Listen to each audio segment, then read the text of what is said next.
Ce matin jusqu'à 10h et sur CNews jusqu'à 10h30. L'histoire de Paris Match et celle de la France se confondent au fil des années. C'est dans Match que les Français ont appris l'existence de Mazarine, la fille du président François Mitterrand. C'est dans Match qu'Emmanuel Macron et son épouse Brigitte ont affiché entre 2016 et 2017 une complicité amoureuse qui a donné à la campagne présidentielle une note glamour. Aujourd'hui, Jordan Bardella et Maria Carolina de Bourbon des Deux Siciles, princesse de son état, officialisent une romance qui a débuté, nous dit-on, à Monaco il y a un an. Jordan Bardella est le favori de l'élection présidentielle à une année du scrutin. Cette information a donc un aspect politique, qu'on le veuille ou non. Il est toujours difficile de mesurer l'influence d'une nouvelle comme celle-ci auprès des électeurs. De Jackie Kennedy à Carla Bruni, en passant par Brigitte Macron, les compagnes des présidents éclairent, évidemment, la personnalité de ceux qui nous gouvernent. C'est bien normal. Et chacun se fait une opinion positive ou non sur celle qui connaît les secrets les plus intimes. Quand la politique et le people marchent main dans la main sur le sable de Biarritz ou sur une plage d'Ajaccio, eh bien nous allons en parler ce matin à 8h59 avec Alice Sommerer qui nous rappelle les titres. Alice, bonjour. Bonjour Pascal, bonjour à tous. L'armée américaine restera déployée à proximité de l'Iran jusqu'à l'application d'un réel accord. C'est ce qu'a déclaré le président américain Donald Trump sur son réseau social. Tous les navires, avions et personnels militaires avec des munitions et des armes supplémentaires resteront en place. Fin de citation. Alors que le cessez-le-feu est entré en vigueur, le Hezbollah a répondu aux frappes massives d'Israël sur le Liban. Cette nuit et ce matin, le groupe terroriste a indiqué avoir lancé des roquettes, une attaque en réaction à la violation de l'accord de paix, estimant l'avoir respecté contrairement à ses ennemis. En France, Emmanuel Macron a demandé à ce que le cessez-le-feu soit étendu jusqu'au Liban. C'est une condition plus que nécessaire pour que cet accord s'installe dans le temps selon lui. Un peu plus tard, il a notamment tweeté en condamnant fermement les frappes israéliennes sur le Liban. Le détroit d'Ormuz rouvre doucement, une opération prévue dans l'accord de cessez-le-feu entre les États-Unis et l'Iran. L'Iran qui demande aux navires d'emprunter deux nouvelles voies maritimes, des itinéraires alternatifs, de façon à protéger les bateaux de possibles collisions avec des mines. Et puis pour finir, le blocage des ports corses se poursuit aujourd'hui. Une table ronde est prévue dans la journée avec les différents syndicats. Les pêcheurs ont été reçus hier à la préfecture d'Ajaccio. Tant qu'on n'est pas à un niveau équitable entre la Corse et le continent, on ne bougera pas. C'est ce qu'a déclaré le porte-parole du syndicat pour la défense des pêcheurs en Corse. Merci beaucoup Alice. Mayhélène Trémollet est avec nous ce matin. Maître Pascal-Pierre Garbarini, on va parler d'Ajaccio puisque les photos ont été prises sur la route des Sanguinaires, à 2 pas de là où vous êtes. Richard Millet, je ne sais pas si ces informations people sont dans votre univers. Passionne, je vais vous dire pourquoi tout à l'heure. Ah, ben je l'espère. Joachim Le Floch Imadella, Thomas Bonnet et puis Marc Brincourt. Alors Marc, vous le connaissez, évidemment, il a longtemps dirigé le service photo de Paris Match et puis c'est l'occasion de saluer la mémoire de Christian Brincourt, de saluer également ce 8 avril l'anniversaire de Jean-Paul Belmondo qui aurait eu 93 ans aujourd'hui et c'est vrai que votre père était très ami avec Jean-Paul Belmondo. Je le voyais régulièrement ensemble, on les voyait déjeuner ensemble dans le 7e arrondissement avec Alain Belmondo parfois, avec Charles Gérard. C'était une petite troupe qui était tout à fait étonnant des belles tablées. De les voir ensemble. Et puis Christian, vous allez pouvoir nous parler de cette union qui existe entre Paris Match, bien sûr, et puis les politiques. Je disais, c'est une nouvelle politique ce matin. Alors, les images, elles ont été prises, et là, je vais demander aux professionnels que vous êtes, est-ce que c'est une vraie paparazzade? Est-ce que c'est une fausse paparazzade? Même si vous n'êtes plus aujourd'hui dans la rédaction de Paris Match. Non, mais je suis très en contact avec la rédaction. Alors, est-ce que ce sont des photos, est-ce que il y a 2 types ou 3 types de photos? Il y a la photo volée, après on donne son accord. Je crois que c'était ce qui s'était passé entre Mazarine et François Mitterrand, et puis il y a la photo posée. Donc là, manifestement, quand vous voyez ces clichés, comment vous les analysez? Et je le dis pour Europe 1, évidemment, on voit les photos à l'instant de Jordan Bardella et de sa compagne aujourd'hui, Maria Carolina de Bourbon des Deux Siciles, qui sont à la une de Match. Marc Brincourt. Si je peux me permettre de faire une petite rectification par rapport à Mazarine et Mitterrand, ce n'était pas en accord avec Mitterrand. C'est François Mitterrand qui a laissé faire, c'était complètement différent. Ah non. Quand c'est un accord, si accord il y a, on s'appelle... Mais il a donné son accord après, c'est ce que je voulais dire. Non, il a laissé faire donner son accord. Ensuite, quand Roland Dumas lui a apporté les photos, il a dit... en disant que fait-on, Monsieur le Président, papier bleu ou pas. Qui avait fait cette photo d'ailleurs? C'était Rostin? Non, Non, pas non, du tout. c'était pas Non, Rostin. C'était un autre. Bon là d'ailleurs, C'est le même photographe qui avait fait la photo de François Hollande avec les croissants. d'accord. Avec les croissants ou avec les Fabius? Non. François Hollande quand il est à rue Le scooter? Curie, le scooter. Oui. Le scooter. Bon, voilà, effectivement, c'est les grandes affaires françaises comme vous l'aurez deviné. Bon, là par exemple, on sait pas. J'ai regardé, on sait pas qui a fait les photos. C'est pas marqué. Bah non, c'est ce qu'on appelle dans le jargon une paparazzade, une planque, Ouais. voilà. Donc le photographe, il est alors Jérôme Béglé qui dirige Match doit le savoir. Il ne le dira pas, bien évidemment, mais c'est un photographe. On ne sait pas qui l'a fait. Voilà, moi non plus. Et Si vous savez vous. Non. Oh. Vous mentez. Vous avez dirigé le service photographique. Bon, Non. bon, mais ça c'est ce qu'on appelle comme quand vous les voyez ces images, le professionnel que vous êtes, vous les décodez comment? Pour moi, c'est un coup et c'est une information et c'est une paparazzade. Pour moi, oui. Vous savez que souvent Parce que c'est bien, ils sont bien posés quand même. Oui, alors voilà, ça c'est le problème, c'est qu'ils sont bien posés. Parce que par exemple, si vous me permettez, Éric Zemmour dans l'eau avec Sarah Knafo, c'était moins mis, comment dire, là Non, on sentait que c'était une vraie paparazzade. Mais oui, là, ils n'étaient pas mis en valeur. C'est pareil, il y a deux sortes de photographes qui font les paparazzades. Il y a ceux qui, un peu comme Rostin souvent, vont au contact, c'est-à-dire que voilà, il va pas prendre son 800 et se retrouver à 800 mètres. Et il y a ceux qui sont très loin. Alors souvent, ce qui se passe, c'est que on croit que c'est une fausse paparazzade. Pourquoi? Parce que techniquement, souvent, un des deux ou le paparazzé va repérer quelque chose. Et là, tout d'un coup, c'est pas sûr qu'il va voir qu'il y a un photographe, mais il va regarder vers cet endroit.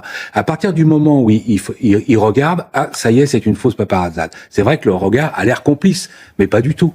Mais là, par exemple, il est dans les rues d'Ajaccio ou sur une plage avec une cravate et un pull et Dans la foule, vous savez, il y a des celle-là, par exemple, il se dans la balade dans la campagne avec et puis sa femme est habillée. oui, alors, Ouais, là, vous pensez que cette photo, Il y a par ceux- exemple, la réflexion Thomas Bonnet, est bonne. Il sait qu'il va être vu. Il y a ceux Oui, qui c'est vrai savent qu'ils aussi. vont être vus, C'est vrai. comme François Mitterrand et Mazarine, qui normalement arrivaient toujours séparément au Guy Vélec, dans ce restaurant, sortaient l'un après l'autre et tout. Et là, comme par hasard, ils sortent ensemble. Il reste quelques secondes, une main sur l'épaule. Ils se doutent bien qu'il y a un photographe. Enfin, voilà, je veux dire, non, pour moi, c'est Bon. Comment ce vous genre voulez de- annoncer que vous êtes avec quelqu'un? Quand vous êtes un responsable politique, comment vous annoncez que vous avez une compagne dans votre vie? Vous n'allez pas faire le 20h TF1 pour dire, voilà, j'ai une compagne. Donc, peut être un moyen. je n'ai pas eu à gérer effectivement dans En tout cas, votre si la itinéraire question ce type, vous vient à l'esprit, pour le moment. Vous avez pas de... ça peut, voilà, ça peut. Pour Maï-Hélène, journaliste politique, est-ce que c'est un fait politique selon vous la une de Match ce matin? Ce qui est sûr, c'est que les candidats à la présidentielle, et Jordan Bardella en est peut-être un, sont obligés à un moment ou à un autre dans l'année qui précède l'élection présidentielle, ils sont obligés d'en dévoiler un peu plus sur leur vie privée, si vous voulez. Quand on est candidat Marine à Le Pen un n'a jamais tel rien suffrage- donné, pardonnez-moi. Hein. Marine Le Pen n'a jamais rien donné. Elle a fait combien? 3 Oui, mais campagnes? c'est- oui. 2 campagnes? Elle n'a jamais rien donné de sa vie C'est privée. plutôt une Ses exception enfants, et vous de ne les son avez histoire jamais vus. personnelle, une volonté de protéger. Ils sont protégés, ces enfants? C'est une exception. Hein. Franchement, Bah, C'est une je exception pense juste sans qu'elle-même doute à ayant son histoire. souffert sans doute ou vécu, bon, elle a protégé ses enfants. Personne ne sait quel âge ils ont, où ils habitent. et il n'y a pas que les présidentielles. Il y a les hommes Marc Brincourt. politiques. Les hommes politiques, à un moment donné, il y a un passage comme ça dans Paris Match où nous, c'est notre façon de raconter la politique. Il y a celui qui harangue la foule derrière un micro, qui fait des débats, et puis à un moment donné, nous on offre quelque chose en plus à nos lecteurs, c'est-à-dire qu'on les fait rentrer dans une sorte de vie privée.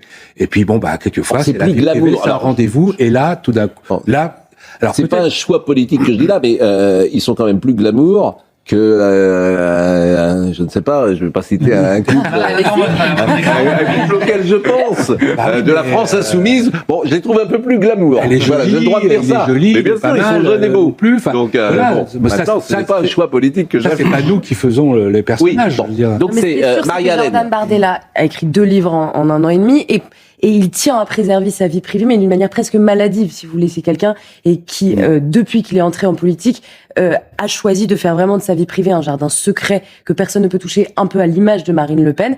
Et là, on voit que peut-être avec un changement de stature qui suivra dans les prochains mois, il est au moins compris qu'il était temps pour lui de livrer un peu plus de lui aux Français, peut-être tout simplement pour qu'ils le connaissent mieux. S'il est amené à remplacer Marine Le Pen, il est aussi censé rentrer dans un nouveau rôle et il doit apprendre à être plus connu des Français. Alors, cette jeune femme, Maria Carolina de Bourbon des Deux Siciles. En italien, Maria Carolina di Borbone dei Due Sicilie. Bon, c'est quand même, c'est classe. Bon, disons-le. Bon, elle est née le 23 juin 2003. Donc, elle a 22 ans. Bon. Elle est membre de la maison de Bourbon-Sicile, une ancienne dynastie italienne. Elle est la fille aînée du prince Charles de Bourbon des Deux Siciles et de son épouse Camilla Crociani. Elle porte les titres de courtoisie de duchesse de Calabre et de Palerme. Bon, on connaît la vie de Jordan Bardella. C'est un enfant modeste, c'est un enfant qui est parisienne. Voilà, de Saint-Denis. Donc, il y a effectivement... Et c'est ça qui est difficile. Comment le public peut-il interpréter cela? Est-ce que c'est positif? Est-ce que c'est négatif? Moi, je n'en sais rien. Je sais pas. Est-ce que c'est neutre? Je n'en sais rien. C'est un gamin de Saint-Denis qui vient de la classe moyenne, qui devient le patron du premier parti de France, qui est désormais au bras d'une princesse. Là, je pense que l'histoire est plutôt digne d'une success story que. Alors certains vont être un peu peut-être. Un peu gêné. Bon, Richard Millet, est-ce que ça vous passionne d'abord? Ça me passionne parce que on est dans Proust, encore une fois. On est à la fin du temps retrouvé, vous voyez, où les personnages qu'on n'attendait pas de voir ensemble sont ensemble. Madame Verdurin qui devient duchesse de Guermantes. Enfin, vous voyez, c'est un peu ça. Moi, je trouve fascinant. Alors, c'est qui dans le roman Bardella? C'est pas Swann? Non, c'est pas Swann, parce que Swann est juif, il est très riche. Il est très riche, c'est un aristocrate. C'est qui, Swann? Immensément riche, Swann. Il y a pas de pauvre qui devient riche, il y a pas de pauvre dans la recherche qui épouse une duchesse, ça se passait pas comme ça il y a un siècle. Il l'a pas encore épousé. Oui, il l'a pas encore épousé. Non, mais ce qui est fascinant, c'est le rapprochement, si vous voulez, comme vous le dites, de quelqu'un qui n'a pas quasiment fait d'études, qui est issu de l'immigration, lui aussi, et qui devient peut-être l'époux de cette princesse qui est une héritière de Louis XIV, une descendante de Louis XIV. Vous voyez un peu la collision entre deux mondes et qui représente peut-être la France de demain. Je trouve ça fascinant beaucoup plus que la France insoumise, si vous voyez ce que je veux dire. Ouais, c'est une belle synthèse de ce qu'est l'histoire. Bon, il y a un précédent, disons, il y a, comment elle s'appelle, Charlotte Casiraghi. Avec un écrivain dont le nom m'échappe. Gad Elmaleh. Non, elle est avec un écrivain aujourd'hui. Aujourd'hui, avec un écrivain. Oui, je vois. D'origine modeste, paraît-il. Bien sûr, bien sûr.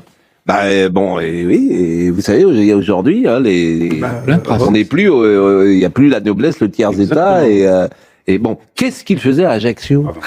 Il s'était sur vos terres. Qu'est-ce qu'il faisait, route des Sanguinaires? Il a tout compris. C'est-à-dire, c'est très romantique de se Pascal Pierre Garbarini. Non, mais il y a une attache de la famille des Deux Siciles avec Ajaccio. Qu'est-ce qu'il faut? Non, je crois pas. Mais ils viennent régulièrement à Ajaccio? J'ai cru comprendre que Jordan Bardella venait régulièrement à Ajaccio, oui. Il a je ne sais pas s'il a des attaches, mais en tout cas, l'endroit lui plaît. On va pas. Il a bon goût. Il y vient depuis l'enfance. Maï-Hélène Trémolet. Apparemment, il y viendrait depuis l'enfance, selon l'article de Paris Match. Donc. Je l'ai, l'article de Paris Match. Je vais quand même vous lire parce que l'article de Paris Match. Est-ce que je l'ai? Non, je ne l'ai pas d'ailleurs. Pourquoi je ne l'ai pas? L'article de Paris Match, je l'avais, mais je ne l'ai plus. Je ne l'ai plus, mais je vais le retrouver sans doute. Alors évidemment. Paris Match, vous nous avez apporté quelques photos parce que l'histoire de Match, je le disais, il y a pas, c'est l'histoire des présidents de la République et de leur intimité. On va voir plusieurs images. Tous se sont prêtés parce que la télévision c'était plus compliqué sans doute de faire rentrer les caméras, mais là par exemple vacances en amoureux avant l'offensive. D'ailleurs, beaucoup de gens ont même trouvé que Paris Match avait fait la campagne d'Emmanuel Macron, qui avait quelque chose dans cette période-là qui avait favorisé une image glamour. Je l'ai souvent entendu, ça, Marc Brincourt. Mais bien sûr, mais ça, toutes les campagnes, mais même les hommes politiques. Non, mais pour Emmanuel Macron en 2017, souvent j'ai entendu l'influence. Match avait eu de l'influence avec ses couvertures, vrai ou pas? Parce qu'on montre des choses qu'on voit pas ailleurs. Je veux dire, comme je disais tout à l'heure, je veux dire, il y a plusieurs façons de raconter les choses et les histoires. Et là, visiblement, ça a plu. Pourquoi? Parce que ce président jeune, un peu à la Kennedy, c'est très formule Kennedy, ça. Hein.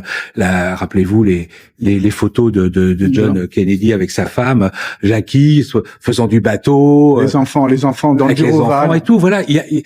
Vous savez, il y a celui qui a tout compris et qui a vraiment voulu, disons, changer un peu son image de marque, c'est Georges Pompidou. Georges Pompidou avait ce côté banquier de chez Rothschild et tout. Et là, il s'est dit, il faut que je rentre chez les Français et dans le lecteur. Et là, c'est où, par exemple, cette photo qui est très célèbre? Voilà. C'est à Saint-Tropez? Non, ça c'est en Bretagne. Et il y a une autre photo où on le voit, lui, avec une épuisette en train de pêcher la crevette. Voilà l'image voilà, celle-là. Ça, c'est en Bretagne aussi? Ça, c'est en Bretagne.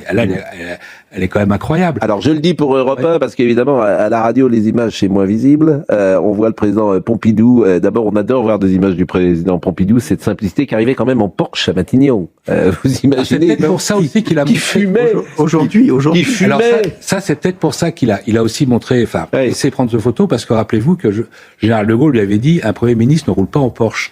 Ouais. Donc peut-être qu'il a voulu aussi montrer aux Français. Bon, très belle image de Madame Pompidou, qui a marqué aussi à sa manière, alors que évidemment la femme de Charles de Gaulle était assez effacée, tante Yvonne, on n'était pas dans la même période. Mais effacé.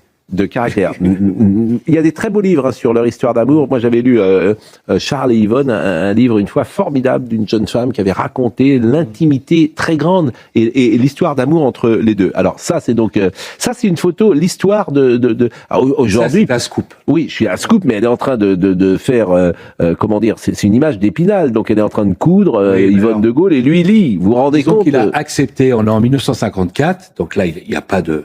Il n'est pas président là. Il n'est pas président. Il est en train d'écrire ses mémoires de guerre. Ouais. Là, il y a un deal qui est passé, disons, entre l'éditeur et Paris Match, en disant voilà, on va parler du livre, mais il nous faut quelque chose. Il nous faut toujours quelque chose à Match, d'exclusif. Comme le général de Gaulle connaissait un de nos reporters, le photographe Jean Mongeau, qui avait fait partie d'un compagnon de la Libération, il a accepté que l'équipe de Match passe 3 jours à la Boisserie. Alors on voit bien, comme vous voyez cette couverture, ou même quand on sait que c'est pas son truc, Charles de Gaulle, de poser tout ça, il est raide comme Piquet, comme vous dites, la tante Yvonne fait tricote et tout, mais voilà, on est dans l'univers de la boîterie qu'on n'avait jamais vu. Joachim Le Floquimade sur les people et les politiques. Ce que je constate, c'est qu'il y a quand même un 2 poids 2 mesures dans le traitement médiatique, dans la mesure où on voit depuis hier que Jordan Bardella et sa compagne subissent tout un tas de ricanements, d'attaques un peu en dessous de la ceinture, alors même que les dizaines et les dizaines de unes du couple Emmanuel et Brigitte Macron n'ont gêné pas grand monde, quand même, il faut le dire, à l'époque. Vous trouvez qu'on ricane sur les la réseaux une sociaux, je vois passer beaucoup d'attaques extrêmement violentes, et je peux pas m'empêcher de voir derrière ces attaques une volonté d'assigner à résidence sociale, à résidence identitaire. En fait, on supporte pas qu'un Mais qu'est-ce qu'on dit, par exemple, sur les réseaux sociaux? Qu'un produit de l'assimilation républicaine puisse avoir connu une telle ascension. Qu'est-ce qu'on dit sur les réseaux sociaux? C'est d'abord que c'est arrangé et que voilà. Ça l'est, on le devine, Oui, que ça l'est plus ou moins, en tout cas. Le sous-texte. On devine en tout cas qu'ils ont donné leur accord. L'interprétation qu'on peut faire, c'est que la campagne présidentielle part et qu'effectivement il a envie de mettre ça de côté. Donc une fois pour toutes c'est fait, et pour ne pas être lâché de manière moins.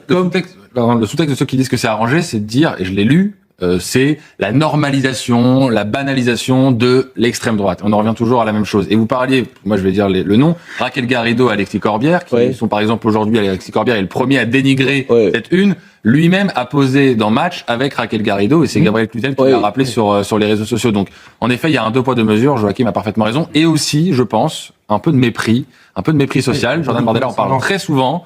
Il vient pas du même sérail que les autres, et on lui rappelle assez régulièrement. Je crois que là encore, on donc, ce qui se dit aussi sur les réseaux sociaux, c'est que c'est la banalisation, c'est ce que vous me dites, qu'à travers Match, c'est-à-dire que, oui, mais ça c'est intéressant. Ce qui est vrai sans doute, ça serait intéressant en 1988 peut-être, lorsqu'il s'est présenté. Non, il n'était pas candidat en 88, je crois, Jean-Marie Le Pen. Mais mettons par exemple en 2001, je pense pas que Match a fait sa une avec Jean-Marie Le Pen et sa compagne dans des images, dans des photos. C'était sa compagne, c'était Jeannie Le Pen, je crois, à l'époque. Et ça, c'est vrai, ça fait sens. Oui, mais il n'a pas fait. C'est-à-dire que le monde a changé. Le regard sur le RN a changé. Mais il y a eu plein de sujets, beaucoup de sujets faits sur Jean-Marie Le Pen, avec à Montretout, avec sa famille. Oui, tout à fait. Non, mais je veux dire, ce qui est important, c'est-à-dire ils sont tous passés. Oui, mais tout le monde n'est pas traité pareil. Même Coluche, quand il s'est présenté. Tout le monde n'est pas traité pareil, Marc. Non. La couverture de Éric Zemmour, elle n'était pas positive pour lui. C'est quand on dit journal d'extrême droite, je veux dire, on a fait 8 pages sur Alec Laguillet. Regardez cette image. Convenez que cette image. Alors ça, c'est une vraie paparazzade. Bon, convenez que cette image n'était pas pour lui. forcément très positive. Bon, Non, c'était pas. C'est une info. Oui, c'est une. Non, mais non, mais tout est Toutes les politique. paparazzades ne sont pas belles. Je veux dire ce que je veux dire. Tout est. Oui, mais match. En tout est- général, même quand on passe une paparazzade, on essaye quand même qu'elle soit pas disgracieuse par rapport au personnage, pour vous en citer. Moi, je trouve que tout est politique. Tout est politique. Après- C'est les après- marxistes qui disent ça, je crois que tout est politique. Eh ben, je suis marxiste. Encore heureux qu'un homme du peuple puisse avoir une relation amoureuse avec quelqu'un de l'aristocratie. Encore Un heureux. roturier. Ben voilà, c'est justement dans le prolongement de la nuit du 4 août, l'abolition des privilèges, Et puis c'est me une, belle, semble-t-il. Vous voyez ça comme ça, vous? c'est une belle synthèse de ce qu'est la France. C'est le mot de Peggy, la République, notre royaume de France. Là, on est en plein ça avec une descendante directe de Non, mais- Louis XIV et un produit de la méritocratie. Et à la fin, juste Thomas Bonnet. comment ça peut être reçu dans l'opinion, on verra. Mais ce qu'on peut dire quand même, c'est que, et je pense que je parle sous votre contrôle, Marc, mais il y a un côté peut-être un peu rassurant. Les Français, quand ils voient qu'un responsable politique est au bras d'une jeune Bon. femme, voilà, a une vie de famille un peu comme Oui, tout le monde, mais- bah, il y a un côté un peu, il est comme nous. Et je pense qu'il y a un aspect rassurant. On est Mais bon, là, il est candidat, il est favori dans les Ah, sondages. si vous me C'est permettez, important, il y a c'est aussi d'envoyer des signaux. ce qui me frappe, et c'est pour ça que tout fait sens. Je trouve chez Jordan Bardella une volonté d'une forme de conformisme qui s'installe depuis de nombreux mois. Et ce conformisme, on le retrouve en passant sous les fourches codines de matchs de la même manière. Et ça peut être d'ailleurs un danger précisément pour lui. De ce conformisme, de se rapprocher finalement de ceux qui ont gouverné la France depuis 40 ans, alors que le Rassemblement national incarnait une rupture dans l'esprit des gens. Ils ne sont pas comme les autres, disaient les électeurs du Rassemblement national. Et je vois aussi, on peut le voir, dans ces photos, une sorte de, voilà, je fais partie du sérail, je passe dans match, je montre ma compagne, et je suis comme Chirac, comme Nicolas Sarkozy, etc. Et il peut exister là-dedans un piège, parce que tout fait sens. Marie-Hélène Trémollet. Mais politiquement, Jordan Bardella et Marine Le Pen partent toujours sur le concept d'un ticket gagnant, avec Marine Le Pen qui a fidélisé des électeurs depuis des années, et plutôt la frange sociale des électeurs RN, et Jordan Bardella qui, comme vous le disiez, est plus capable d'intégrer une forme de sérail, de parler au patron. On dit souvent que c'est Jordan Bardella qui essaye de s'adresser au patron, qui essaye de convaincre aussi un autre électorat, parce que pour atteindre la présidence de la République, c'est tout simple, hein, il y a une question de chiffres et d'électeurs à grignoter en plus, et l'électorat de Marine Le Pen, qui est déjà bien confirmé, ne suffit pas pour l'instant, surtout s'ils doivent affronter un front, un cordon sanitaire, un front républicain, comme ça leur est arrivé plusieurs fois déjà. Donc on peut comprendre aussi que Jordan Bardella ait envie de convaincre une autre forme d'électorat, en sachant qu'il a entre guillemets une chance dans cette histoire de on ne sait pas encore qui sera le candidat, c'est que il y a une complémentarité jusque-là avec Marine LePen pour l'instant à ce stade. Mais vous vous souvenez, Marie-Hélène Trémollet, du mot de Jean-Marie Le Pen, l'établissement. Je ne suis pas un candidat de l'établissement. Eh bien là, dans ces photos, certains peuvent y voir une volonté d'intégrer d'une certaine manière cet établissement. Marine Le Pen n'a pas gagné la présidentielle. De conformisme. Oui, mais- Vous voyez, que dites-vous? Mais Marine Le Pen n'a pas gagné la présidentielle. Et Peut-être Marine que Le Pen. justement le fameux plafond de verre dont on nous parle en permanence pour le RN, il est aussi peut-être lié à cette volonté d'être toujours en rupture. Il faut aussi parfois, je pense, en effet, rassurer certains électeurs. Mais c'est pour ça que c'est passionnant, je trouve, ces couvertures. Et quand je dis tout est politique, c'est passionnant. C'est-à-dire que, regardez, on parlera peut-être davantage de Jordan Bardella aujourd'hui avec ses images qu'avec ce qu'il dit. Ça, c'est le cas de tous les politiques. Il y a une dimension, me semble-t-il, dont on ne parle pas, c'est l'extraordinaire jeunesse de ces deux jeunes gens. Et est-ce qu'il peut y avoir une politique de la jeunesse, ou une jeunesse politique, ou une politique de l'esthétique? Moi, je trouve que oui. Par rapport à toutes les vieilles badernes qu'on entend dans le système politique, je pense que c'est un atout. En tout cas, c'est sûr que son âge va être un argument de campagne. On va lui opposer le fait qu'il est très jeune. Montrer que vous êtes en couple, ça peut participer aussi, j'imagine, à une forme de maturité. En tout cas, ça peut être perçu comme ça. Marc Brincourt est venu avec nous ce matin, il nous a apporté quelques clichés qui rappellent combien la vie de match et la vie de la France se confondent parfois. Par exemple, ça, ce sont des images, aucune télé ne montrerait ça. C'est Carla Bruni, évidemment, avec Nicolas Sarkozy. Ça, c'est dans le bureau lorsqu'il était président. Là, il y a un petit clin d'œil par rapport à cette photo quand même. On peut la revoir, oui.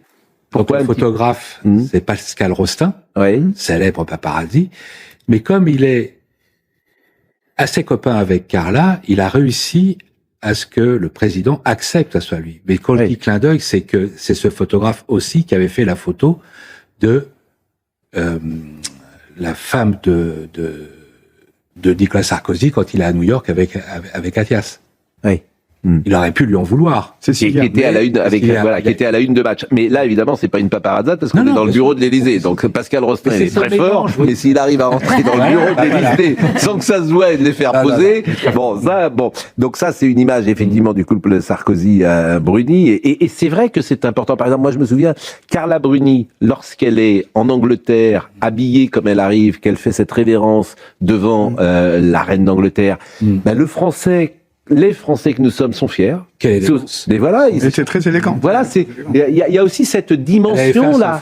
Mais il y a cette dimension. Tu es fier de celui qui te représente, et évidemment que ça compte.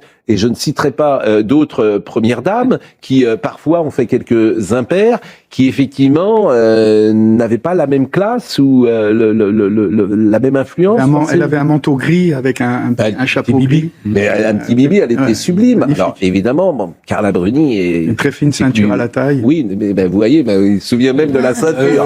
Donc vous voyez, les éditorialistes politiques, les discours, ils ont tout oublié. C'est-à-dire, mais alors la ceinture à la taille de Carla Bruni devant la reine d'Angleterre et de la révérence, mais tout le monde s'en souvient. C'est ça la force de l'image. Alors qu'est-ce que vous nous avez encore apporté comme image? Ça, c'est Édouard Balladur avec ses petits-enfants, à Chamonix en vacances. Ouais. Voilà. Mais là, regardez comme ça fait sens, cette image. Regardez, on sent qu'on est dans une famille bourgeoise. Voilà, les enfants, tout fait sens là encore, l'habillement, la coiffure. C'est des signaux qui sont donnés, qui sont très puissants d'ailleurs, que le public, tout de suite, il comprend où on est. Tout de suite, c'est Victor Hugo et l'art d'être grand-père. Est-ce qu'on a une autre photo? On est déjà en retard, peut-être. On a... Voilà, là c'est pareil, c'est Patrick Ollier et Michel Alliot-Marie. Michel Alliot-Marie, voilà, c'est là encore un rendez-vous, cette façon avec leur chien. Ils font rentrer le lecteur chez eux et souvent les lecteurs peuvent s'identifier. Bon, merci. Merci vraiment. Moi, j'ai trouvé que c'était intéressant d'en parler. Il y avait une image de Giscard aussi que on n'a pas vue, mais je peux lire le début du papier de match que vous lirez ce matin-là à Ajaccio. La lumière avait cette douceur qui suspend le cours du temps entre la Méditerranée et les reliefs silencieux. Tout paraissait s'accorder dans une harmonie presque irréelle. Les Corses connaissent ce miracle, les îles sanguinaires, ces 4 îlots mystérieux situés à l'extrémité du Golfe. C'est dans ce décor où chaque pierre semble chargée de mémoire qu'une scène inattendue s'est offerte au regard. Jordan Bardella et la princesse Maria Carolina de Bourbon des Deux-Siciles marchent côte à côte. Bon, c'est vrai que c'est aussi une écriture qui est, comment dire cela, qui raconte une belle histoire. C'est pas très offensif, comme c'est pas désagréable de dire ça pour la personne qui l'a écrite. Non. Voilà, il y a une volonté de prendre par la main le lecteur et de raconter cette belle histoire, et c'est pour ça que ça fait sens. Merci Marc Brincourt, merci à Jérôme Béglé qui nous a apporté toutes ces images. Dès hier soir, nous en avons parlé. Et nous allons continuer de parler de cette actualité moins glamour pour le coup dans une seconde. À tout de suite après la pub. 9h32, Somaya Labidi est avec nous. Bonjour Somaya. Bonjour Pascal et bonjour à tous. Instaurer un mécanisme de péage dans le détroit d'Ormuz serait inacceptable. Déclaration ce matin de Jean-Noël Barrot. Le chef de la diplomatie martèle que ce serait contraire au droit international, rappelant par la même occasion, je cite, que la liberté de navigation dans les eaux internationales est un bien commun qui ne doit être contrarié par aucune entrave et aucun droit de passage. Au deuxième jour de trêve, l'ambassadeur iranien au Pakistan indique qu'une délégation arrivera dès ce soir à Islamabad en vue d'entamer des pourparlers avec les États-Unis, des pourparlers basés sur les 10 points proposés par Téhéran à Washington. Et puis en France, un homme hospitalisé après avoir été agressé au couteau à Rouen ce lundi, agression qui s'est déroulée un peu avant minuit. Le pronostic vital de la victime n'est pas engagé et une enquête a été ouverte pour faire toute la lumière sur ces faits. Merci beaucoup Somaya. Hier soir, Canal+ était la deuxième chaîne nationale hier soir, alors que c'est évidemment crypté, avec le match Paris Saint-Germain-Liverpool. Les Parisiens auraient pu gagner 5 ou 6-0. Ils se sont fait un peu voler par l'arbitre. C'était un match formidable, comme toujours avec le PSG, remarquablement bien réalisé par Laurent Lachant. Je cite pas toujours Laurent Lachamp, mais dans l'équipe de Canal, il est formidable, Laurent. Il y avait Hervé Matou, il y avait Ginola, il y avait Samir Nasri, Bertrand Latour qui était là. Et puis le match a été commenté par notre ami Paul Tchoucriel, et c'était vraiment très très bien. Hein. Hier soir, le PSG a un niveau de football formidable. 2 700 000 personnes hier, pique à 2 700 000 personnes, 2 400 000 personnes en moyenne. Record de la saison pour le Canal Champions Club hier avec le débrief, et surtout deuxième chaîne nationale hier soir. Bon, l'information plus traditionnelle avec le retour de Cécile Coller et Jacques Paris. Je vous propose de les écouter avec notamment ce qu'a dit Monsieur Paris, un témoignage très fort, très émouvant. Et comme à l'image, vous voyez le président Macron qui a accueilli Jacques Paris et Cécile Coller. Il n'y a pas tous les jours des bonnes nouvelles, donc elles sont, il faut les saluer comme telles, et puis saluer également les services français qui ont pu faire revenir Cécile Coller et Jacques Paris, et notamment la présidence de la République. Écoutons ce que disait Madame Coller et ce que disait Monsieur Paris. Nous avons vécu l'horreur quotidienne. Nous avons vécu l'arbitraire permanent. Voilà, donc nous mesurons à quel point nous l'avons entre guillemets échappé belle, puisque ça aurait pu être encore bien pire que ce que nous avons vécu, bien plus long. Donc nous voulons remercier toutes les personnes qui se sont mobilisées. Et enfin, je tiens à dire à quel point nous avons été accueillis chaleureusement à l'ambassade de France pendant 5 mois, à quel point la présence des personnels auprès de nous a été réconfortante, nous a permis de sortir de cette épreuve la tête haute. Le message que j'ai envie de transmettre est un message d'espoir, parce que nous avons gardé espoir jusqu'au bout, et aujourd'hui nous sommes là pour vous parler. Nous étions des otages d'État. Nous avons été traités dans des conditions extrêmement difficiles. On peut même dire que nos conditions de détention étaient inhumaines. Si vous voulez retenir quelque chose, dites que nous étions à la prison d'Evin, qui est le centre de répression principal en Iran, mais dans la prison d'Evin, nous étions enfermés pendant 3 ans et demi au centre d'interrogatoire, où le régime est beaucoup plus compliqué, beaucoup plus difficile, où vous n'avez aucun droit. Nous n'avons pas eu le droit de choisir nos défenseurs. Nous n'avions des contacts avec notre famille que de manière épisodique et extrêmement brève. Nous étions sous menace permanente. Nous n'avions pas le droit de lire, pas le droit d'écrire.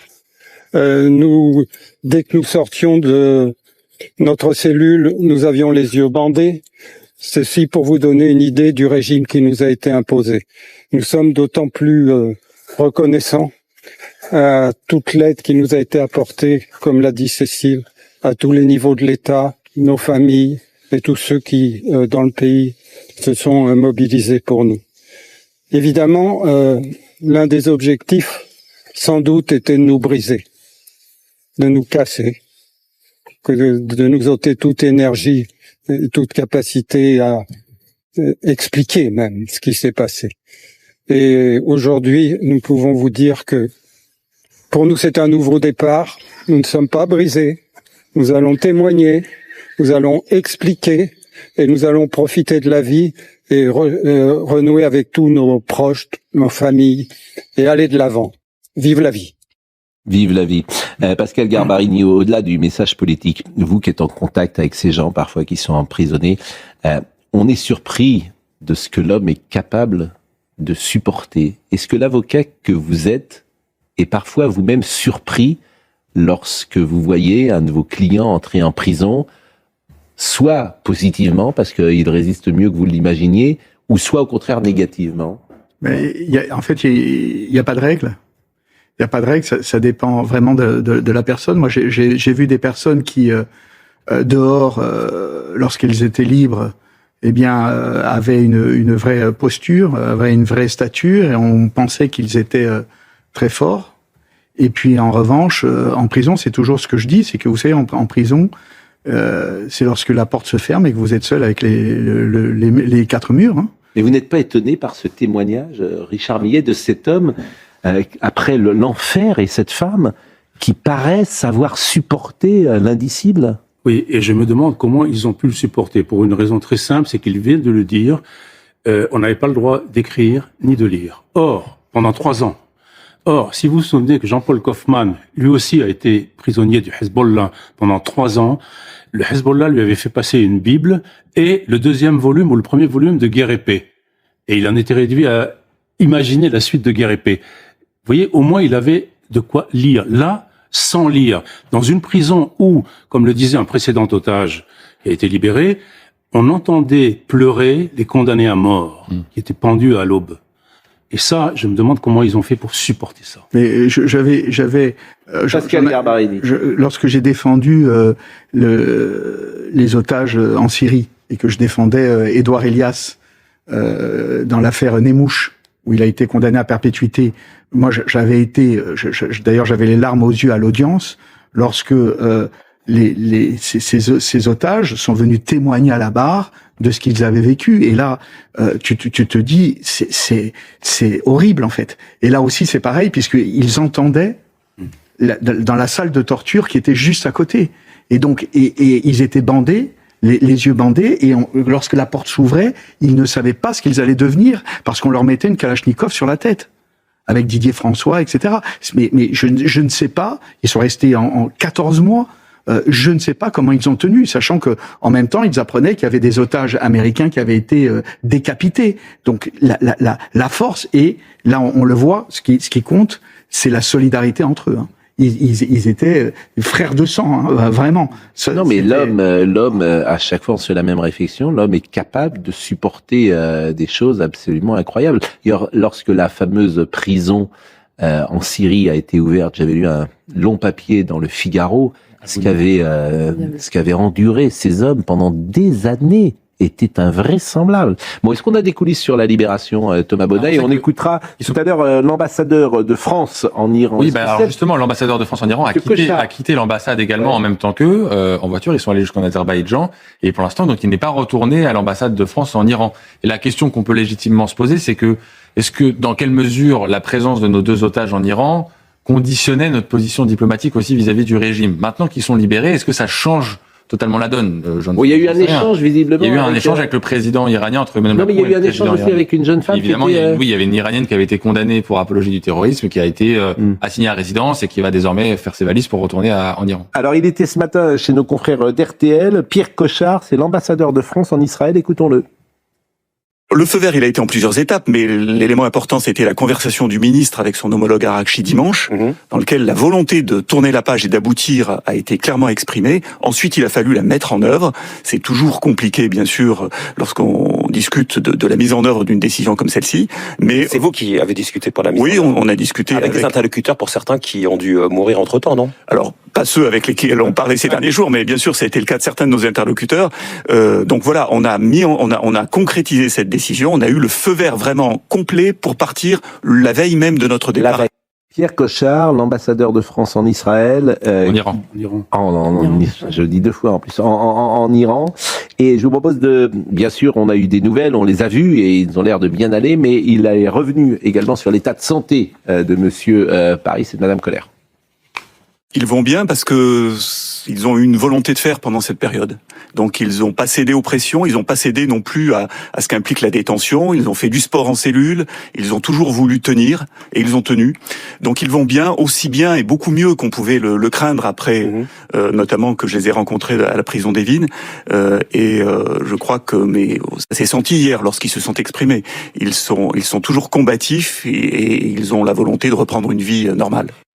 Les images de cette libération, on a là des otages qui enfin, après des années épouvantables, échappent à l'arbitraire du pouvoir iranien. Mais il faut aussi avoir une pensée ce matin à tous ceux qui n'y échapperont pas à cet arbitraire. Je pense à tous ces civils qui ont été massacrés, à toutes ces familles qui depuis 79 subissent une violence qui n'est en rien accidentelle mais qui est purement structurelle, puisque ce régime ne peut survivre qu'en tuant, qu'en torturant et qu'en emprisonnant. On ne le dira jamais assez, beaucoup l'oublient en France. Eh ben, on ne l'oublie pas justement, et on l'oublie si peu qu'on va ouvrir maintenant le dossier iranien et écouter peut-être J.D. Vance, puisque les Iraniens Le cessez-le-feu a priori ne concerne pas les Israéliens. Il y a des frappes qui ont eu lieu hier au Liban, frappes des Israéliens. Et J.D. Vance là-dessus s'est exprimé. Comme Donald Trump s'est exprimé, tous les navires aéronefs et militaires américains ainsi que les munitions, armements et tout autre matériel nécessaire à la poursuite et à la destruction létale d'un ennemi déjà considérablement affaibli resteront en Iran et dans ses environs jusqu'à ce que le véritable accord conclu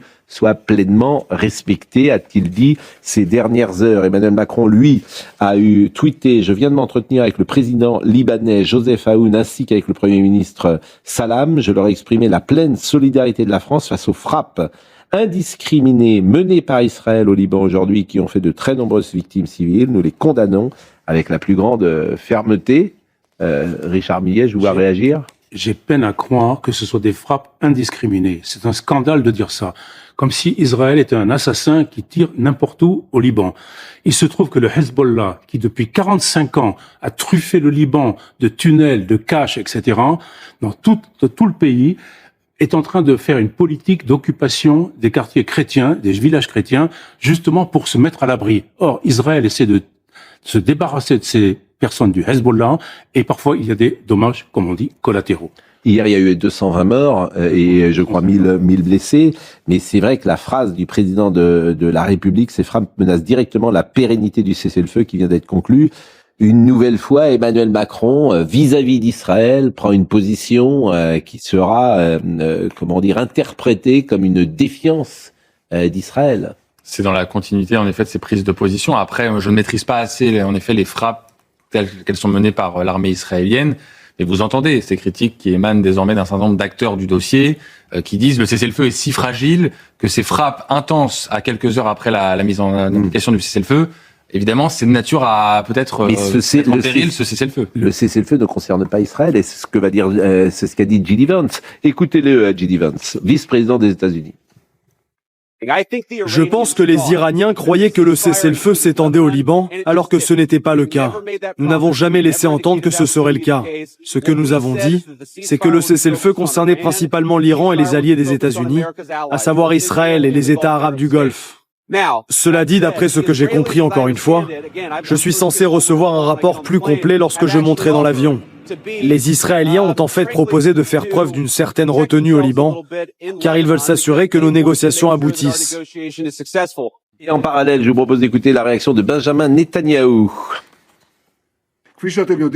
Comme vous le savez, un cessez-le-feu temporaire entre les États-Unis et l'Iran est entré en vigueur, en pleine coordination avec Israël. Non, nous n'avons pas été pris de court au dernier moment. Je veux maintenant souligner que ce n'est pas la fin de la campagne, mais une étape sur la voie qui nous mènera à la réalisation de tous nos objectifs. Je ne sais pas si on... Richard Millet. Le gouvernement libanais a voté une loi ordonnant au Hezbollah de rendre ses armes. Bien sûr, il ne l'a pas fait. Vous avez une organisation terroriste qui est plus puissante que l'armée libanaise elle-même.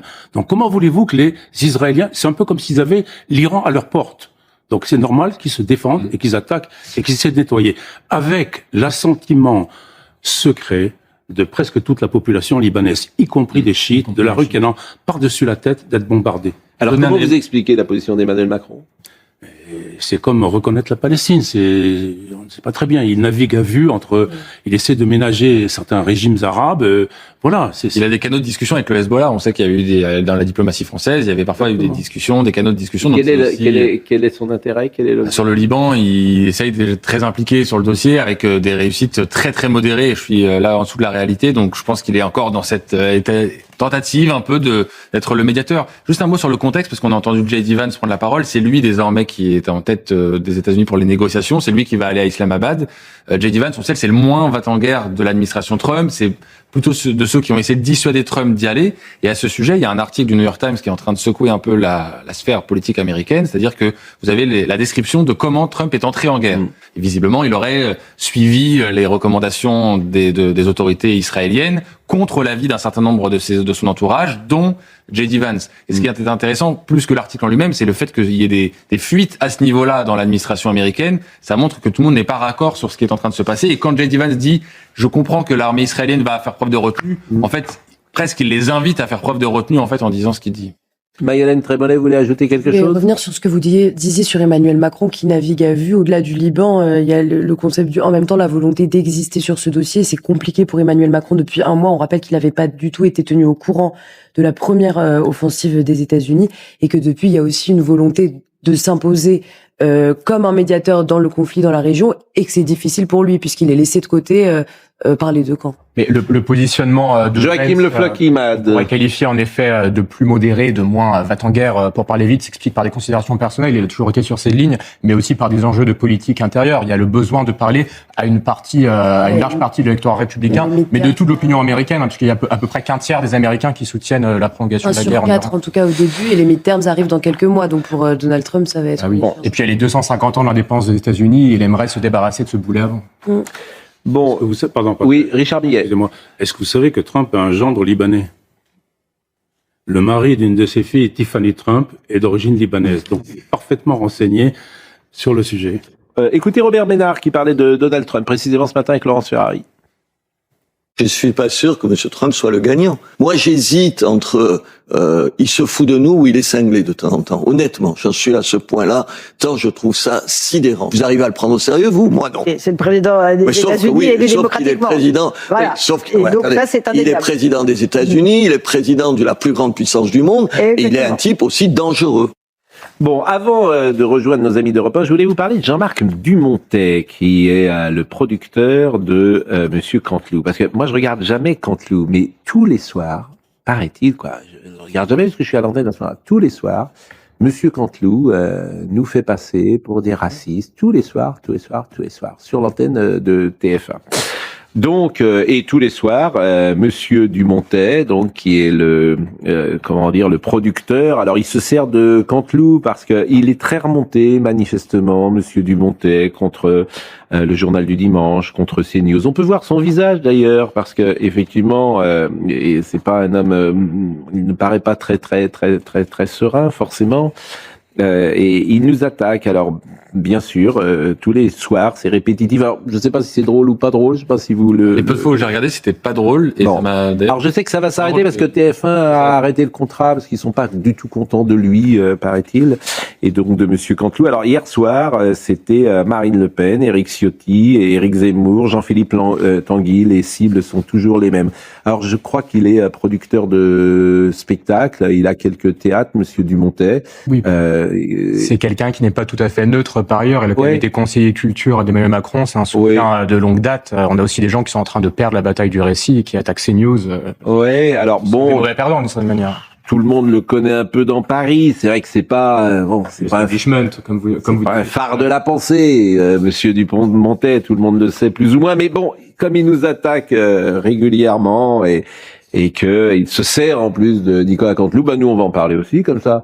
Chaque fois qu'il en parle, on en parlera. On lui dira bonjour, on lui fera un petit coucou à Monsieur Dumontet. Donc voilà. Mais faut lui pardonner. Faut pardonner les offenses. Exactement comme nous pardonnons à ceux qui nous ont offensés. Cher camarade Thomas Hill. Il est là, Thomas? Bien sûr, bonjour Pascal. Comment ça va Thomas Hill? Très bien.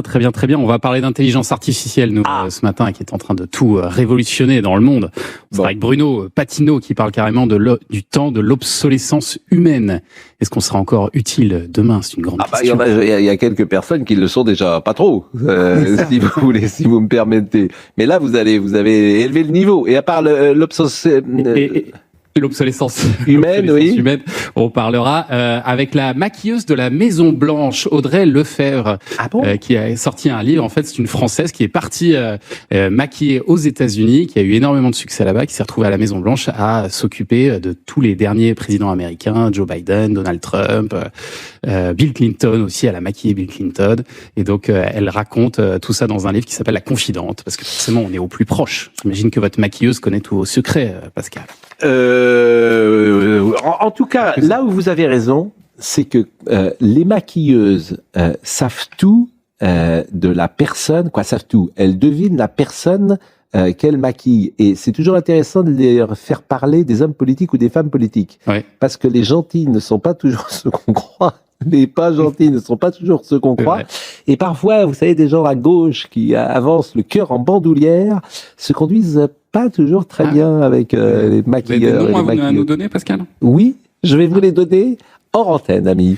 Car il est 9h53. Et est-ce que vous voulez regardez ce que nous a apporté. Vous êtes encore là, Thomas Hill? Parce que on a des petits bonbons. Ah. Regardez ce que nous a apporté Monsieur Garbarini. Alors ça, est-ce que vous savez comment ça s'appelait? Ça s'appelle, on va pas le dire. Regardez, est-ce que vous savez, ça c'est formidable ça, mais il faut surtout pas mettre, si j'ose dire, le nez dedans. Des madeleines. Parce que là, vous mangez tout le paquet. Est-ce que vous savez, je vais le sortir, est-ce que vous savez, vous allez encore de temps en temps? Ce sont pas des zézettes? Non, c'est pas des zézettes. Zézettes et plus X.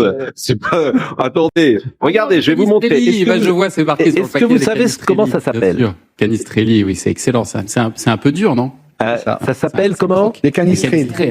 Eh bien, écoutez, je vais en manger une. On dit une canistrine. Une canistrine. Une canistrelli. Oh, bon. Attention à vos dents qui peuvent se déchausser, Pascal. C'est agréable. C'est vraiment un ami. C'est costaud, les canistrelli. Un ami. Trempé dans le café. Bon. Je vous embrasse. Bonne journée. Bonne journée à vous. La pause, à tout de suite. Somaya Labidi nous rappelle les titres à quasiment 10 heures. Réunion d'ampleur sur les carburants à Bercy. Les ministres et les services de l'État réunissent toute la filière, des raffineurs aux distributeurs. Objectif affiché de Sébastien Lecornu, mettre en place une baisse des tarifs de l'ordre de 10 à 15 centimes dès ce week-end et lancer un plan de contrôle pour que personne ne profite de cette crise.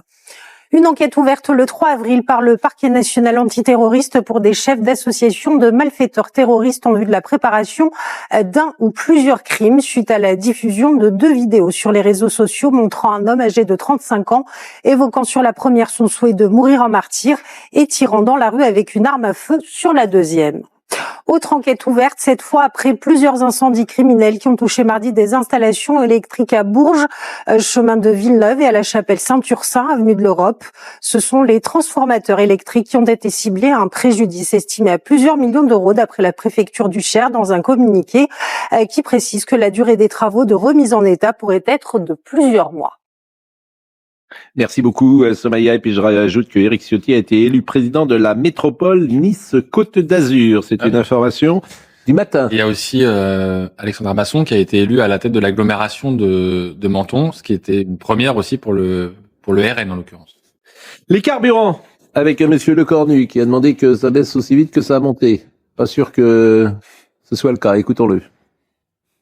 Nous allons continuer d'adapter les différents dispositifs d'aide sur lesquels nous étions en train de travailler. Évidemment, cela va sans dire, je le redire devant le Sénat, lorsque la crise a démarré, les prix ont augmenté très très vite à la pompe, alors que les citernes avaient été achetées et remplies avant le début de la guerre.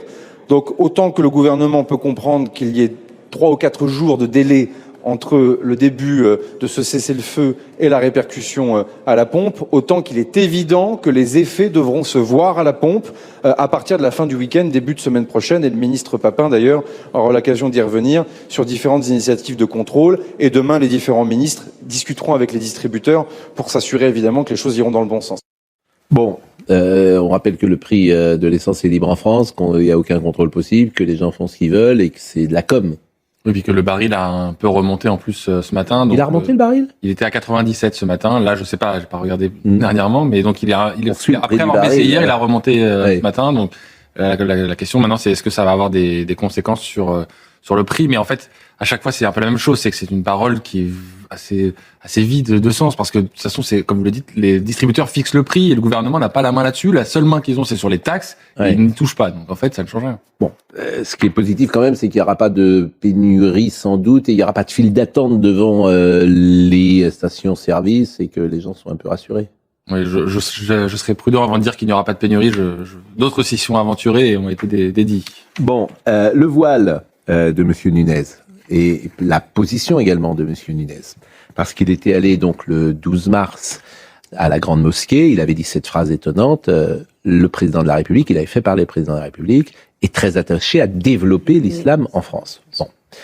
Et nous, ça nous avait fait réagir, et on avait dit, il faudrait que s'explique, qu'il y ait un éclairage à la fois du président de la République. Bon, visiblement, l'Élysée n'était pas content de cette phrase. Ah non, parce qu'il leur prête des propos qui sont inadaptés, qui sont faux, Ils sont faux? Qui sont faux. Le président ne veut pas développer l'islam. En tout cas, il ne le dit pas. Je ne sais pas s'il le pense, mais je ne crois pas qu'il le pense non plus. Et Laurent Nunez a dit que c'était une maladresse. C'est honnêtement ce que j'avais perçu dans ses propos initialement, mais je trouve ça bien aussi qu'il ait pu préciser en effet ça. Je suis d'accord avec vous, dont acte, Mayalène Trémolet, mais nous, ça fait 5 jours qu'on en parlait, on était les seuls à en parler. De son ministre de l'Intérieur. Mayalène. C'est pas au chef de l'État de rendre des comptes de la maladresse de son ministre de l'Intérieur. Donc, ça paraît normal que l'Élysée n'ait pas réagi, etc. En revanche, Laurent Nunez, lui, il est revenu notamment sur les propos sur le voile qu'il avait eu, sur la question des fillettes voilées, etc. Donc, on voit que la position n'est même pas complètement arrêtée. Et on se demande un peu qu'est-ce qui lui a fait dire à ce moment-là, à la Grande Mosquée de Paris, une forme de main tendue à l'islam, etc., pour montrer que le ministère de l'Intérieur était plutôt ouvert. Et là, il voit, après la polémique, qu'il était peut-être avancé un peu. Il rétropédale. Et où elle est sortie cette image? Où elle est sortie cette image? Sur l'antenne de CNews. Pourquoi croyez-vous que l'extrême centre et l'extrême gauche ont un objectif commun de vouloir fermer CNews? Qui a sorti cette image? Qui en a parlé? Qui a demandé que M. Nunez s'explique? C'est l'antenne de CNews. Donc il l'a fait hier et vous allez entendre ce qu'il a dit au Sénat. C'était une question de Madame Muriel Jourda du LR. Écoutez cet échange. À la Grande Mosquée de Paris, en tant que ministre des Cultes, à l'occasion d'un événement religieux, vous y avez tenu un discours relativement long, au sein duquel vous avez tenu des propos qui n'ont pas manqué d'émouvoir les uns les autres, et je voudrais les rappeler. Vous avez indiqué « Je ne suis pas de ceux qui iraient expliquer à des enfants qu'en portant le voile, elles mettraient à mal le vivre ensemble républicain ». Vous avez indiqué soutenir toute initiative qui permettrait de mieux faire connaître l'islam, et vous avez enfin indiqué que le président de la République était attaché à développer et à mieux faire connaître l'islam. Dans la mesure où le rôle du ministre des Cultes n'est pas de favoriser une religion, ni de faire la promotion d'une quelconque pratique, et où il me semble que le président de la République n'est pas le commandeur des croyants, pouvez-vous être plus précis sur les propos que vous avez tenus? Je disais que sur ce combat-là, et vous le savez très bien, il faut qu'on suscite aussi l'adhésion de nos compatriotes de confession musulmane. Sinon, on les perd et on perd ce combat. Et c'est dans ce cadre-là que j'ai parlé du voilement des jeunes filles mineures, comme j'aurais pu citer d'autres mesures générales. Je n'ai cité que celle-là, je vous le concède, mais évidemment qu'à titre personnel, je suis opposé à ce que des enfants de 6 ou 7 ans portent le voile. Évidemment, il n'y a aucun libre arbitre. Évidemment que j'y suis opposé. Je l'ai redit sur BFM et je vous le redis. Soyez sans crainte, ma fermeté, elle est absolue. D'ailleurs, je viens, et ça ne s'était pas fait depuis très longtemps, d'interdire quand même les frères musulmans, les musulmans de France au Bourget, et je porte le projet de loi entrisme. Concernant la promotion de l'islam, c'est un propos maladroit, évidemment. Le ministre des Cultes, il est là pour garantir que chaque fidèle puisse exercer, quelle que soit sa religion, puisse exercer son culte librement, sans entrave. Et c'est ce que je voulais dire quand j'ai parlé maladroitement de promotion. Voilà, je reprends ce terme bien volontiers. C'était très maladroit de ma part. N'oubliez pas quelque chose, Madame la Présidente, et vous le savez très bien. Quand vous parlez de Laurent Nunez, on vous dit souvent qu'il est islamophobe. N'oubliez pas le combat que je mène. Dont acte, moi ça me dérange pas, on peut se tromper, on est les premiers parfois à avoir une phrase maladroite. Mayalène Trémolet. Les propos précédents sont très intéressants parce qu'il dit il y a aussi un but de susciter l'adhésion d'une communauté musulmane à notre pays. Mais est-ce qu'on rentre dans la démagogie face aux religions? Est-ce que la République doit s'adapter à certaines religions pour susciter une meilleure adhésion, parfois une meilleure intégration? On les perd, dit-il. Ça veut dire quoi? On les perd. Surtout, ça veut dire que si on suit son raisonnement, Monsieur Nunez, ça veut dire que dire à nos compatriotes de confession musulmane que le port du voile pour les petites filles, c'est pas compatible avec nos valeurs, on les perd alors. On n'a plus l'adhésion des musulmans si on dit ça. Pardon, mais pour moi, c'est un aveu terrible en fait. L'aveu, il est terrifiant.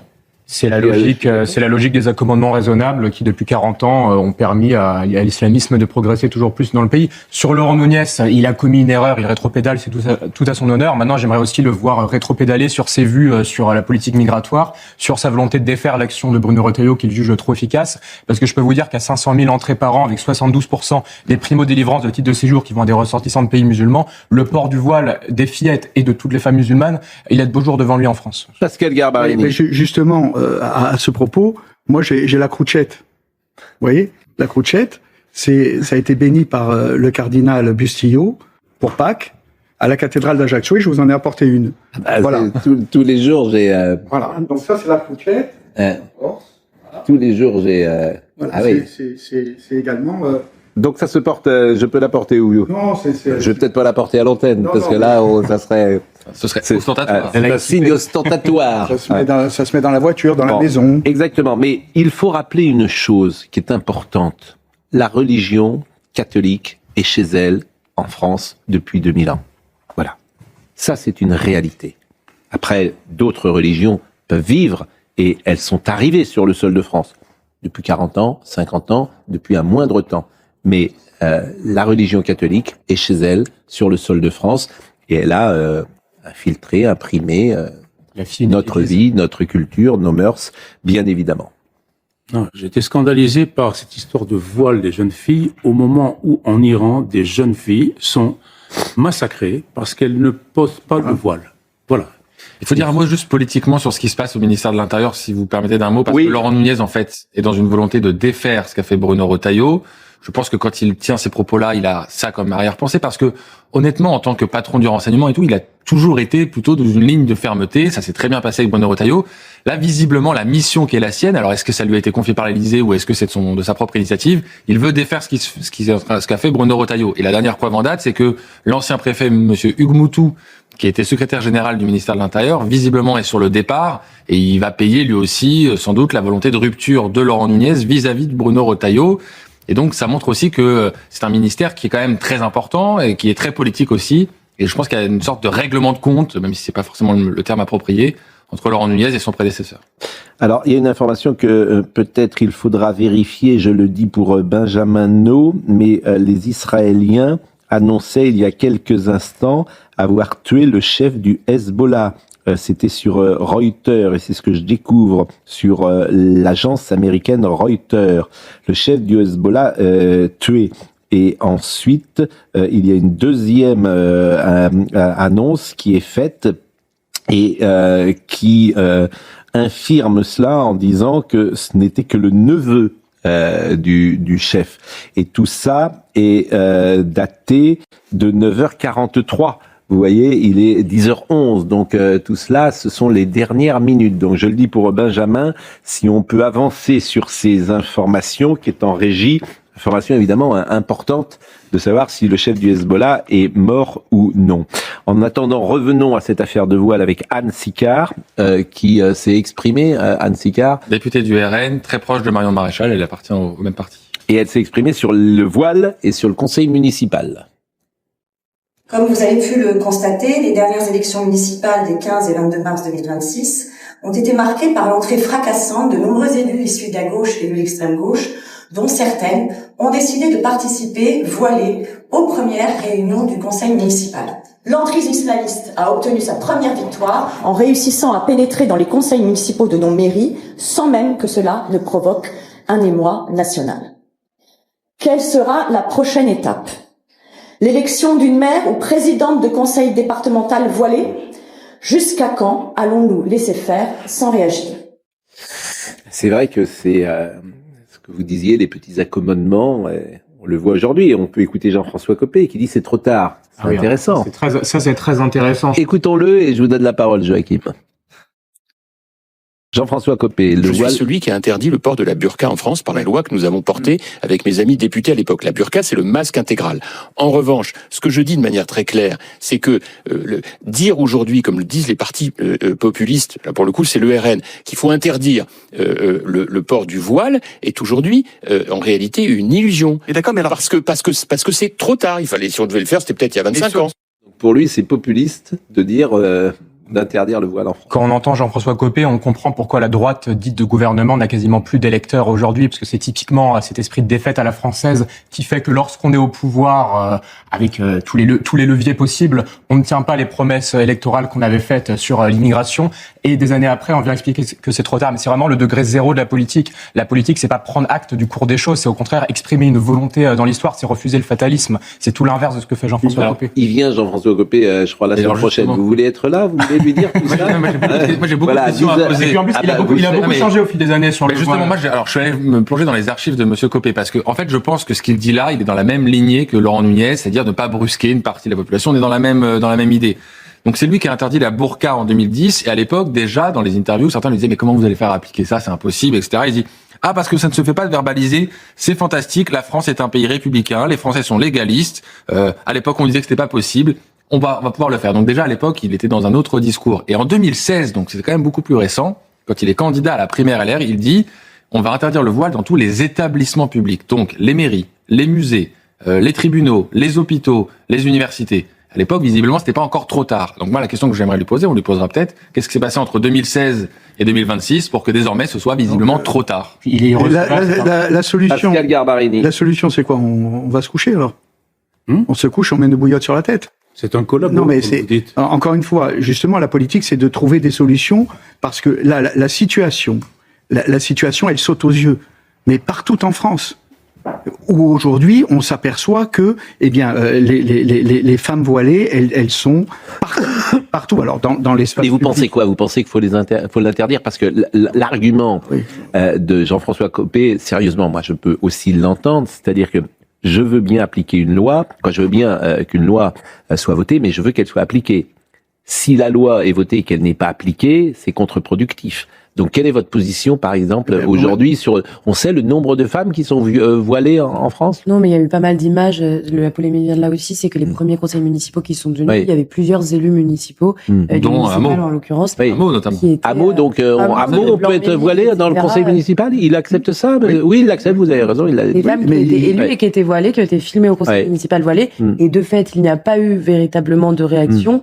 Je pense que ça a interpellé des gens qui voient un premier conseil municipal avec les symboles de la République d'une part et des femmes voilées. Pascal Garbarini, qu'est-ce qu'on fait? C'est un effet domino. S'il y a une loi et que l'on ne l'applique pas, pourquoi voulez-vous que les autres, même dans d'autres domaines, appliquent la loi? Mais on se tire dans un pied, pardonnez-moi. Il y a une loi qui interdit le voile dans les espaces publics, c'est-à-dire, les écoles. On applique la loi. Point. Alors pour les mairies, c'est pas clair. Il n'y a pas de loi, d'où l'intérêt, d'où la volonté du RN de légiférer. Bon, la commission d'enquête, c'est terminé. Oui. Alors, il y a quelque chose qui est très important qu'on a appris ces dernières heures, c'est il faut que le rapport soit voté. Exact. Et il faut qu'il soit voté par les 31 membres de la commission. Le 27 avril dans l'après-midi. Oui. Et les députés pourront le consulter les jours précédents. Là, il est en train d'être écrit par Charles Aloncle, les administrateurs de l'Assemblée. Ensuite, il sera soumis aux députés qui vont voter ensuite. Pourquoi ce vote est très important? Parce que si le rapport n'est pas publié, déjà, ça balaie quand même 5 à 6 mois de travaux de tous les députés sur l'audiovisuel. Et ensuite, ça entraîne aussi la suppression de toutes les auditions, des capsules vidéo, etc. qu'on a pu voir, qui était un peu aussi le cœur de cette commission d'enquête, c'était de révéler au grand jour plus les gabegies financières de France Télévisions, mais aussi certaines dérives idéologiques de France Télévisions. Et si vous voulez, ça pourrait faire une espèce de disparition, une commission qui n'aurait laissé aucune trace, évidemment, et ça serait un désaveu pour le rapporteur Charles Aloncle, évidemment, si le rapport n'était pas... Ça veut dire quoi, voter un rapport? Ça veut dire on est d'accord avec ce qui est écrit? On vote pour la publication du rapport parce qu'on considère que le rapport a une utilité, puisqu'il n'a pas de valeur législative, c'est des préconisations. Donc les députés vont voter s'ils considèrent que ce rapport a une utilité pour mieux faire évoluer l'audiovisuel public. Dans les 31, il est minoritaire, parce que c'est un vote évidemment éminemment politique. C'est très partagé parce qu'il y a beaucoup de députés qui ont des griefs contre l'audiovisuel public et qui voudraient faire évoluer l'audiovisuel public pour qu'il s'améliore. Et là, pour le coup, ça vient de la droite, de la gauche, etc. Il y a aussi des députés qui sont uniquement opposés à Charles Aloncle. Hier, lors de la dernière audition, chacun a fait sa petite tribune pour expliquer pourquoi il n'avait pas aimé la manière dont le rapporteur avait mené les auditions. Donc, il y aura peut-être des votes personnels, mais en tout cas, sur l'audiovisuel, ils étaient une majorité à arriver dans cette commission avec des questions. Ça va dépendre des recommandations et des préconisations du rapporteur. Si dans le rapport, il met il faut privatiser l'audiovisuel public, c'est ce que lui pense avec son parti, peut-être que ça peut, j'allais dire brusquer. En tout cas, mais les critères de vote sont liés précisément à ce genre de proposition? Non, comme le dit Mayalène, il faut qu'il y ait un intérêt pour le public. Donc ça, indéniablement, il y en a un, je pense. Mais après, c'est très politique. Et donc certains ne voudront pas être associés à un rapport qui dit qu'il faut privatiser. Il faut quand même rappeler qu'on n'a jamais eu de rapport enterré au cours des 2 dernières législatures. Maintenant, qu'il soit enterré ou non, à la limite, j'ai envie de dire, c'est pas si grave que ça. Je pense que le coup dans la fourmilière, il a déjà été donné. La remise en question, elle est déjà en cours, tant sur la neutralité de la ligne que sur les conflits d'intérêts, sur le train de vie. Tout ça, ça va laisser des traces, que le rapport se publie. Pascal Garbarini. Mais le signal que l'on donnerait si on enterre ce rapport. Ah oui, ce serait catastrophique. Non, mais mais en fait, on le fait exprès. Donc, on fait une commission qui a l'air d'intéresser beaucoup de monde, y compris politiquement. Charles Aloncle en a pris plein la casquette, pardonnez-moi cette expression. Il a été critiqué, en tout cas, il a mené les débats. Il les a menés. Il y a eu donc l'ensemble des personnes qui sont liés de près ou de loin avec l'audiovisuel, qui ont été interrogés, qui ont été entendus. Il y a eu plein d'émissions qui ont été faites là-dessus. Et aujourd'hui, que le travail est terminé, on prend le rapport et on le jette à la poubelle. Bah, écoutez Charles Lalonde, parce qu'il était ce matin l'invité à la fois de Dimitri Pavlenko sur Europe 1, mais il a répondu également aux questions de CNews. Ma seule intention pour moi, c'est de proposer des pistes de réforme, de créer une situation d'électrochoc, parce qu'on voit qu'il y a des dérives qui sont inacceptables à l'heure où, année après année, on demande toujours plus d'efforts aux Français pour financer ce type d'organisation. Donc j'espère que dans les recommandations que j'émettrai, qui ne seront pas idéologiques, qui seront des recommandations pragmatiques, pour lutter contre les conflits d'intérêts, pour mettre fin à cette bureaucratie inadmissible, pour lutter aussi contre les dépenses inutiles. J'espère que Delphine Ernotte, que Sybille Veil, à la tête de France Télévisions et Radio France, prendront en compte ces recommandations pour sauver les missions précieuses de l'audiovisuel public. André Vadini, qui connaît manifestement bien le fonctionnement de ces commissions, dit: les députés peuvent voter un rapport de commission d'enquête à la condition d'ajouter des additifs pour s'en désolidariser, et c'est sans doute ce qui va se passer, dit-il. Donc écoutez, Monsieur Allon, qui dit ce que vous disiez à l'instant, combien c'est important qu'il y ait le vote. Si ce rapport n'est pas adopté, c'est pas simplement la publication du rapport qui n'est pas permise, c'est l'ensemble des travaux de la commission d'enquête qui tombent instantanément. Donc toutes les vidéos des auditions, tous les comptes rendus des auditions doivent disparaître instantanément des sites de l'Assemblée nationale. Et si vous récupérez des éléments qui ont été révélés dans le cadre des auditions de cette commission d'enquête, il y en a eu beaucoup, il y en a eu près de 70, vous êtes passible de poursuites pénales. Bon, hier, c'était la dernière audition, Mayalène. C'était la dernière audition de Delphine Ernotte qui s'est déroulée sous tension, mais comme l'intégralité des auditions en réalité. Mais ce qui est très intéressant, c'est que pendant 5 mois, il y a eu une volonté de décrédibiliser Charles Laloncle et donc la commission d'enquête sur l'audiovisuel public. On prend un des derniers exemples de Xavier Niel qui explique que c'est un cirque, etc. Et Charles Laloncle, son intérêt, c'est la publication du rapport. Pourquoi ? C'est pas qu'une question d'intérêt personnel. Le sujet, c'est que si ce rapport est publié, il a une forme de valeur de conseil si par exemple quelqu'un voulait déposer une loi pour réformer, pour améliorer l'audiovisuel public dans 1 an. Alors que si le rapport n'est pas publié, il aura été décrédibilisé et la commission d'enquête aura, pas forcément dans l'opinion publique, mais en tout cas pour une grosse partie de la classe politique et médiatique, la commission d'enquête aura été décrédibilisée à tel point qu'elle aura été enterrée. Je suis d'accord avec vous. Hier, donc Madame Ernotte, qui a un passage extraordinaire, elle a parlé de C'est dans l'air. Et elle a dit, pourquoi est-ce qu'on ne produit pas C'est dans l'air ? Pourquoi on externalise ? Ouais. Et là, les professionnels que nous sommes ont écouté cette dame et qui manifestement ne connaît pas la télévision, puisqu'elle a expliqué que C'est dans l'air, c'est un concept. Donc on ne peut pas le produire en interne parce qu'il appartient à celui qui l'a inventé. Mais C'est dans l'air, c'est 4 personnes qui parlent autour d'une table avec un animateur. Depuis la télé existe, voilà. C'est ce qu'on fait là, c'est ce qu'on fait les dossiers de l'écran, c'est ce qu'on fait. Tout le monde a fait ça toute sa vie. Donc écoutez ce passage qui en dit long sur ce que je pense au fond de Madame Ernotte et parfois de gens qui dirigent des médias, c'est que aujourd'hui, en tout cas, elle sait pas de quoi elle parle. Sur le plan éditorial, elle ne connaît rien à rien. C'est-à-dire que c'est une dame qui dirige France Télévisions et qui a fait des tableaux Excel. Donc écoutez ce passage qui est sidérant. On n'externalise pas. Il se trouve qu'il y a une partie des programmes qui sont une idée portée, développée par un producteur externe. Prenons C'est dans l'air. Vous vous dites c'est facile, pourquoi c'est pas fait en interne ? Vous savez pourquoi ? Parce qu'on n'a pas le droit. L'idée, le concept, le droit au format, c'est une propriété intellectuelle qui appartient à Media One.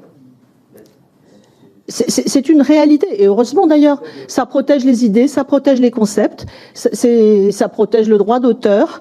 C'est un sujet pour lequel d'ailleurs on se bat en France, en Europe, pour faire respecter ce principe. Il n'y a pas de concept, C'est dans l'air. Il y a un thème du jour et 4 personnes qui viennent en parler. Donc c'est quoi ? C'est pas un concept, c'est ce que font toutes les chaînes du monde depuis 50 ans. Mais l'idée n'est pas protégée, en plus. C'est pas vrai ? Peut-être le nom de la mare. C'est pas l'idée. L'idée, elle n'est pas protégée. Ce qui est protégé, c'est l'idée qui va être développée dans le cadre de. Ça, c'est protégé. Mais que lorsque vous avez une idée, par exemple, moi j'ai une idée de faire d'un film. Mon idée, si elle n'est pas traduite par un scénario, par un pitch, etc., elle ne vaut rien. Elle n'est pas protégée. Mais il y a surtout quelque chose d'intéressant. Peut-être que Delphine Ernotte, quand elle explique ça, est de bonne foi, mais c'est un cas qui s'est révélé dans des dizaines et des dizaines d'auditions. Chaque fois que Charles Laloncle posait une question assez simple en réalité sur pourquoi telle personne produit ça, pourquoi ça coûte tant, etc. On avait l'impression que personne n'était responsable de rien. Mais personne, tout le monde disait ce n'est pas mon rôle, c'est pas moi, j'étais pas en poste à cette période-là. C'est vraiment arrivé plusieurs auditions, c'est pour ça que ça m'a marqué au terme. On n'a pas le droit, c'est pas nous qui décidons, etc.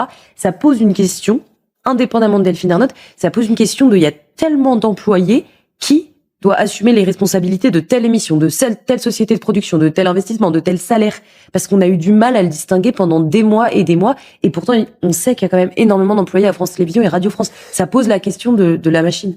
Alors, on va écouter le cas d'un directeur de France Télévisions qui a également employé à la mairie de Paris. Il a 2 temps pleins. C'est dire s'il est débordé à France Télévisions. Il est directeur à France Télévisions. Quand tu es directeur à la France Télévisions, il gagne 100 000 euros, mais je veux pas dire que t'as rien à faire. Mais il y en a 50 000 des directeurs, c'est comme dans le service public.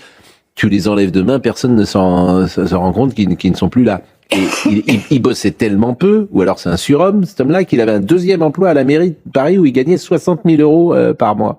60 000 euros par an, pardon. Donc c'est de l'argent public. Bon, il s'appelle monsieur Ngacha. Voilà, Ngacha. Donc, il est toujours en place? Non, il était adjoint d'Anne Hidalgo. Bon. Et manifestement, vous imaginez si un employé d'une municipalité qui ne soit pas de gauche, oui, c'est ça le sujet plus. Ouais. S'il avait pu travailler à France Télévisions, mais les gens le diraient que c'est évidemment pas possible. Donc c'est le privilège rose ou le privilège rouge. Écoutez la question de Charles Aloncle. Vous avez un directeur des opérations spéciales qui a un temps plein pour France Télévisions, payé 100 000 euros net, qui est élu maire adjoint à la mairie de Paris d'Anne Hidalgo, qui cumule donc 60 000 euros au titre de maire adjoint, qui ne fait pas d'avenant pour France Télévisions, donc il cumule 2 temps pleins. 160 000 euros payés sur fonds publics. Est-ce que c'est justifié de cumuler 2 temps pleins payés sur fonds publics à hauteur de 160 000 euros? Est-ce que vous comprenez pas l'indignation que les Français ont pu avoir quand ils ont appris cette situation très précise d'un directeur de France Télévisions? Vous posez la question du statut, au fond, des salariés qui prennent une fonction, un mandat local. Je suis désolée de vous le dire, monsieur le rapporteur, et de vous le rappeler, que on s'est conformé strictement à la loi engagement et proximité.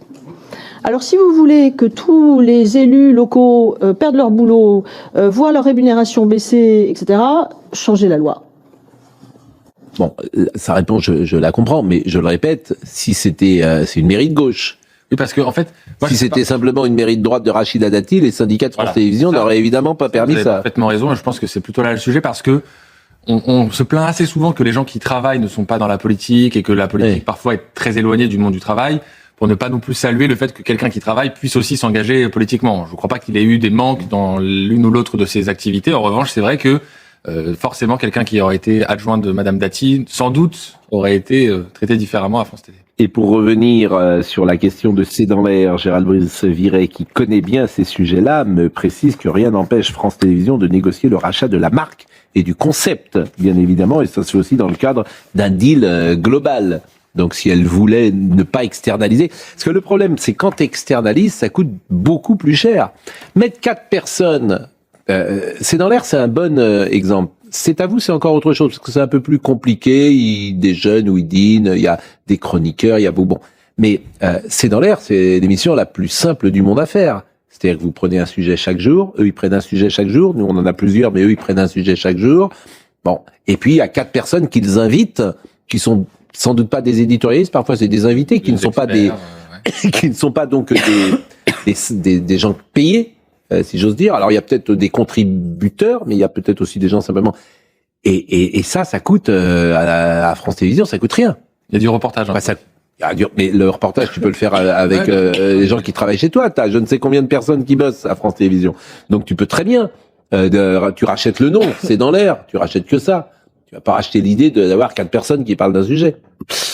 Donc tout cela évidemment n'a pas de sens. Dernier échange et qui montre la tension hier qu'il y a eu tout le temps. Qu'est-ce qui se passe, Maïrène? Comment? Mais je vous en prie, mais vous m'inquiétez surtout. Mais on est tous, rassurez-vous, on est tous pareils. C'est les allergies, c'est le pollen, paraît-il. Alors on tousse, on mouche, on sait. Mais un tousseur fait que tout le monde tousse après. Mais ceux qui baillent. C'est voilà.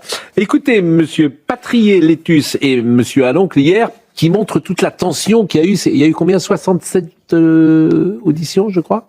Ou 67 jours? Ouais. Oui. Écoutez. Pourront lire, et les Français pourront lire l'entièreté du rapport. Et par ailleurs, monsieur le rapporteur... Monsieur le Président, si vous me permettez de ne pas m'interrompre dans les questions que je pose, parce que je pense que c'est important d'être factuel. Mais vous avez bien raison. Et si vous pouvez me permettre d'aller plus loin dans ma question, parce que vous m'accordez à chaque fois 45 minutes de temps de question, et j'aimerais ne pas être, s'il vous plaît, monsieur le Président, interrompu. Monsieur le rapporteur, au terme de cette audition et de cette commission d'enquête, vous ne pouvez pas dire que le temps vous a manqué.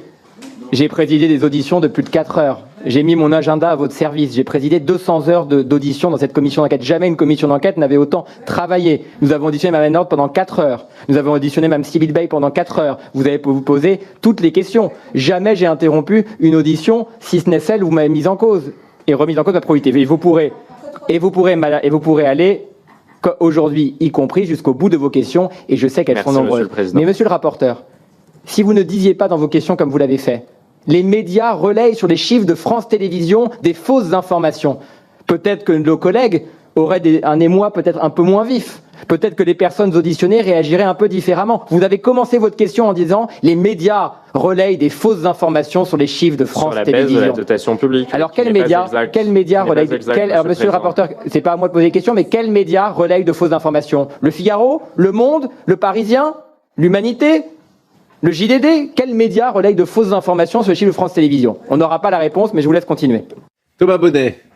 Franchement, j'ai presque l'impression de voir un duo comique. Alors, je veux pas dénaturer, leur travail a été très bien, mais je me demande, est-ce qu'ils vont continuer à se voir après? C'est la question que je me suis posée en voyant cette séquence, parce qu'ils ont quand même passé beaucoup de temps ensemble. Il se trouve que j'ai échangé, moi, avec monsieur Patrier-Létus, parce que, bon, il est parfois un peu mis en accusation, etc. Il faut quand même dire que dans l'ensemble, ça s'est plutôt bien passé. En tout cas, ça a permis de travailler, parce qu'on montre à chaque fois, nous, les extraits les plus saillants, mais il y a beaucoup d'auditions qui sont aussi déroulées de manière cordiale et qui ont permis d'aller au fond des sujets, de traiter vraiment les différents sujets. Donc, est-ce qu'ils vont continuer est-ce qu'on partiront en vacances ensemble? Vous pensez qu'on va les prendre en photo dans match sur la route des séminaires? En tout cas, moi, je vais peut-être partir en vacances avec Jean-Marc Dumontet parce qu'il m'a écrit. Merci Pascal de cette belle publicité, du souci du contradictoire qui honore le journaliste que vous êtes. Je continuerai, quant à moi, à faire mes petits spectacles, mais j'espère bien cordialement. Mais c'est vrai que, je veux dire, j'ai rien contre lui, mais c'est vrai que moi, je regarde pas l'émission, mais tous les jours, il te fait passer pour un raciste. C'est pas agréable, quand même. Tous les jours, il te fait... Alors, tu vois même des gens qui ne te connaissent pas et qui ne te connaissent qu'à travers ce que monsieur Canteloup, qui est un peu il se grime, il y a des systèmes d'effets spéciaux, je crois qu'il se grime. Il est un peu voilà, monsieur Canteloup, il est un peu... C'est l'esprit de contradictoire dont il parle, monsieur Je sais pas ce que... Parce que je sais pas si dans Canteloup il y a l'esprit contradictoire. Non, mais ça, c'est un humoriste. Si j'ose dire, il fait ce qu'il veut. Un peu. Il a le droit de faire, bon. Mais c'est vrai que en fait, c'est pas drôle. C'est bien là le problème. C'est pas drôle. Pour un humoriste, c'est dommage. Oui, c'est ça le souci. Laurent Gérard, il a du talent. C'est drôle. Bon, là, c'est pas drôle. Et c'est pour ça d'ailleurs que ça s'arrête, parce qu'ils en ont un peu assez TF1, je crois. Et 10h32, Somaya Labidi. Israël poursuit ses objectifs de guerre au Liban et annonce avoir tué une cible de choix du Hezbollah dans une frappe hier dans la région de Beyrouth. Israël qui précise dans un communiqué qu'Ali Youssouf Archip, secrétaire personnel et neveu du chef de la milice, était un proche collaborateur et conseiller personnel de Naïm Kassem et jouait un rôle central dans la gestion et la sécurité de son bureau. Pendant ce temps, l'armée américaine restera bel et bien déployée à proximité de l'Iran jusqu'à l'application complète d'un réel accord. Déclaration hier soir du président américain Donald Trump au lendemain de l'annonce d'un cessez-le-feu, un cessez-le-feu fragile d'une durée de 2 semaines entre les États-Unis et l'Iran. Et puis, retour en France avec la ville de Paris qui porte plainte après la dégradation du jardin mémoriel en hommage aux victimes des attentats du 13 novembre. Des dégradations qui ont été constatées hier matin dans ce lieu inauguré derrière l'hôtel de ville le 13 novembre 2025. Merci Somaya. Geneviève Salsa nous a rejoint. La vase du pouvoir, lettre à Jean de La Fontaine, François Hollande, Manuel Valls, Christine Lagarde, Éric Woerth, François de Rugy, Robert Ménard. Ils se révèlent tous dans les fables. Ce livre est génial. Ce livre est formidable d'abord parce qu'il y a beaucoup de La Fontaine, disons-le. C'est aussi pour ça qu'il est génial, Geneviève Salsa, parce que là, c'est un plaisir de lire La Fontaine à l'aune de notre actualité, par exemple. C'est un dessein très dangereux que d'entreprendre de plaire. Les délicats sont malheureux, rien ne saurait les satisfaire. Et effectivement, vous qui êtes un professeur de français, peut-être que le plus grand styliste de la langue française, c'est précisément La Fontaine. Je ne sais pas ce que vous en pensez, Madame Salsa. Ah bah, c'est surtout un formidable chroniqueur politique, hein. C'est un de vos ancêtres, La Fontaine. Oui. Il a formidablement décrit la politique du XVIIe siècle sous Louis XIV et sous la monarchie absolue.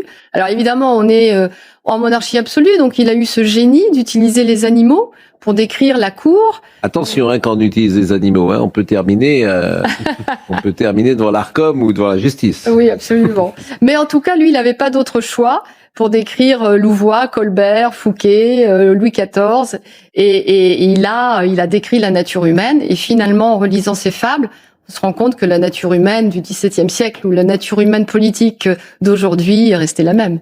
C'est des archétypes. C'est-à-dire Molière a fait la même chose. Bien sûr. Il y a des archétypes, il y a tout. Il y a Tartuffe, oui, Don que Juan. Je cite à la fin du livre. Bien sûr, c'est par définition, la nature humaine, elle ne change pas, chers camarades. Vous dites ça. Camarades. Vous, par exemple, l'écrivain, qui prend du recul par rapport à son propre milieu, qui, parce qu'il a dit des choses, est mis de côté. Celui qui dit la vérité, il doit être exécuté. Qui refuse les compromissions de tous ordres, qui a un rapport et une éthique morale. Bon, c'est qui? C'est Alceste? C'est qui? Vous êtes qui? Alceste, oui. Ou Saint-Simon. Saint-Simon qui... Saint-Simon, il n'était pas un homme de cour, Saint-Simon, quand même. Si, il était en plein dans la cour, mais il écrivait le soir, dans son grenier, à sa soupente, avec sa femme, et un livre dont on s'étonne qu'il ait pu arriver, parce que après sa mort, il a été immédiatement enfermé par le ministre, et il a paru presque 50 ans après. C'est de la dynamite, parce qu'il dit tout. Tout.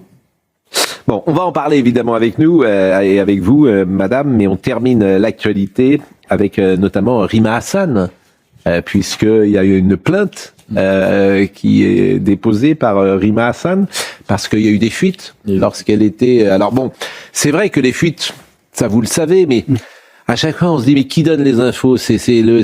Qui donne les infos? C'est pas les flics qui donnent les infos, quand même. Pas. C'est pas bien. Il y a les policiers, les parquets, les avocats, certains magistrats du siège, voilà, tout le monde. C'est pas beaucoup sanctionné, ça. Ah si. Ah bon? Si. Aujourd'hui, les violations du secret de l'enquête, puisque là on est dans le cadre de l'enquête, l'enquête préliminaire, et ensuite vous avez la violation du secret de l'instruction. Là, c'est lorsqu'il y a une information. Oui, mais on sait on arrive à savoir qui. Ah oui. Oui. Alors, les journalistes protègent leurs sources, donc ils ne dévoilent pas. Mais aujourd'hui, avec l'étude des fadettes, c'est-à-dire toujours pareil, avec la facturation détaillée des téléphones portables.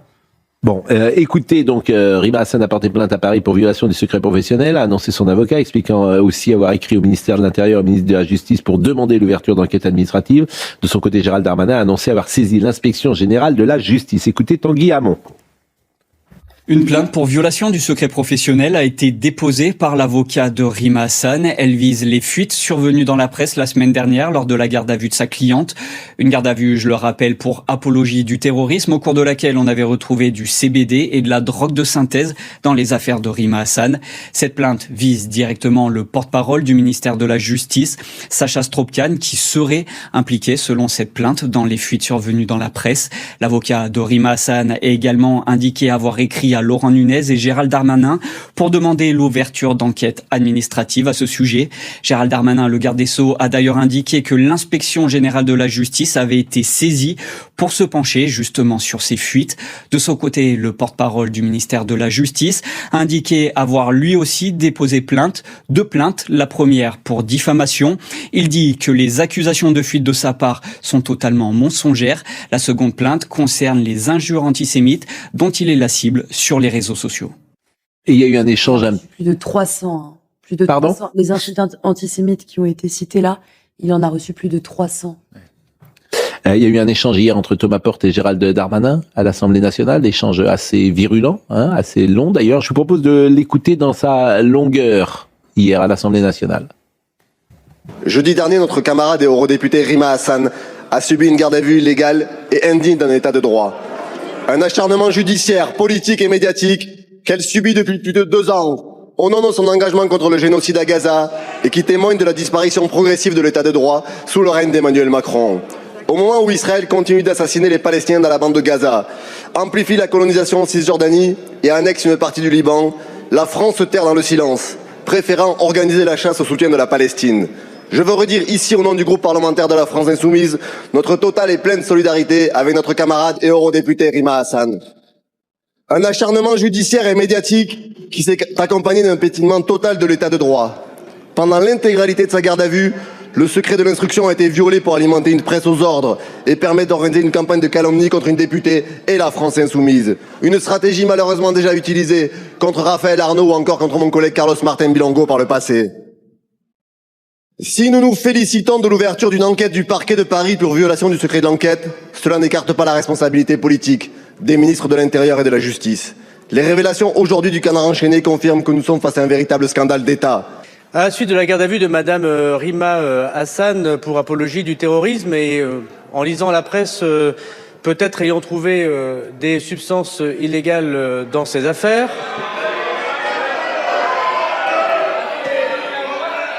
vous avez souhaité mettre particulièrement en danger un magistrat, porte-parole du ministère de la Justice, qui a déposé plainte, vous ne l'avez pas signalé, ce matin pour diffamation, devant les informations que vous relayez. Et vous avez vous-même mis en avant Monsieur Strauss-Kahn, il s'appelle Sacha Strauss-Kahn. Et je vais lire les tweets qui s'en sont suivis sous votre Twitter que vous n'avez pas condamné, ni même supprimé. Encore un putain de juif. C'est ce qu'il faut penser et penser correct, c'est abject. Entrisme sioniste, Sacha Strauss-Kahn, vérifiez bien ses liens avec l'entité nazi-sioniste. Encore un suppôt d'Israël, ce n'est plus possible, il faut les dégager de nos institutions. Le ministère de la Justice avec des juifs complices d'Israël pour salir. Le nom, oh, Strauss-Kahn, comme c'est étonnant. On le sait, ça m'étonne pas qu'il soit juif. J'imagine qu'il voue une allégeance inconditionnelle à un État génocidaire. Des méthodes de voyous mad in Israël, l'État pédo-judéo-fasciste. Il bosse pour la France ou pour Israël. Strauss-Kahn, incroyable ces coïncidences. Citez son nom, Sacha Strauss-Kahn, c'est déjà un début d'indice. Il y en a plus de 300 comme ça. Alors oui, monsieur le député, j'ai fait mon travail. Depuis ce matin, l'inspection de la justice est saisie. Faites le vôtre et condamnez l'antisionisme et l'antisémitisme qui est dans vos rangs. Pascal Garbarini. Mais comment on a pu en arriver là? Mais vous vous rendez compte, dans l'enceinte du Parlement, de traiter, de dire des choses comme ça, quand tu es député, ou tous ces gens qui, juifs, Strauss-Kahn, mais c'est de l'antisémitisme noté, marqué, et là, il est trop court, le garde des Sceaux, avec tout le respect que je lui dois, il doit poursuivre lui-même. Il doit demander à ce que des poursuites soient engagées pour découvrir qui sont les personnes qui sont derrière les comptes X ou Twitter. Vous avez raison, vous avez c'est pas tant qu'on ne bloque pas cela, eh bien il y aura toutes ces dérives antisémites. Vous avez raison, on va reprendre ça ce soir. Ce que vous dites là, on va effectivement, et Gérald Darmanin, on va interroger. Dernière chose avant d'être avec Geneviève Salsa, Caroline Fourest est journaliste, elle est réalisatrice, directrice de la rédaction de Franc-Tireur. Elle était hier chez nos amis d'LCI et elle a dit, il n'y a rien de surprenant, j'allais dire de stupéfiant à retrouver de la drogue de synthèse dans les affaires de Rima Hassan, même en petite quantité. Au regard de ce que nous avions, de ce que nous savons du parcours de Rima Hassan avant même qu'elle devienne parlementaire, puisque nous avons eu en notre possession des messages où elle raconte sa consommation de drogue dure et de synthèse. Ce sont des messages qui ont une dizaine d'années, ce sont des messages qui parlent de cocaïne, d'ecstasy et de mélange et parfois de consommation quotidienne dont elle s'inquiète. Et ça, c'est Caroline Fourest, et c'est informations évidemment dépendent d'elle, qui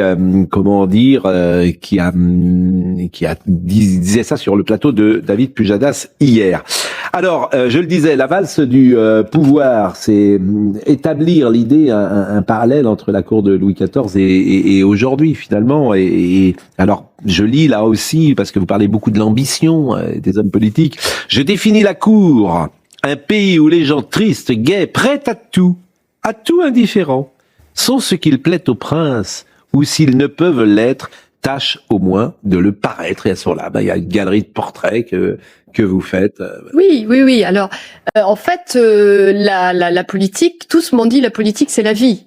Et donc, on y retrouve les 3 étapes fondamentales: l'ambition, l'envie de faire de la politique. Ensuite vient l'amitié, et puis le dernier pendant, c'est la trahison. Donc, c'est les 3 thèmes que je traite dans le livre.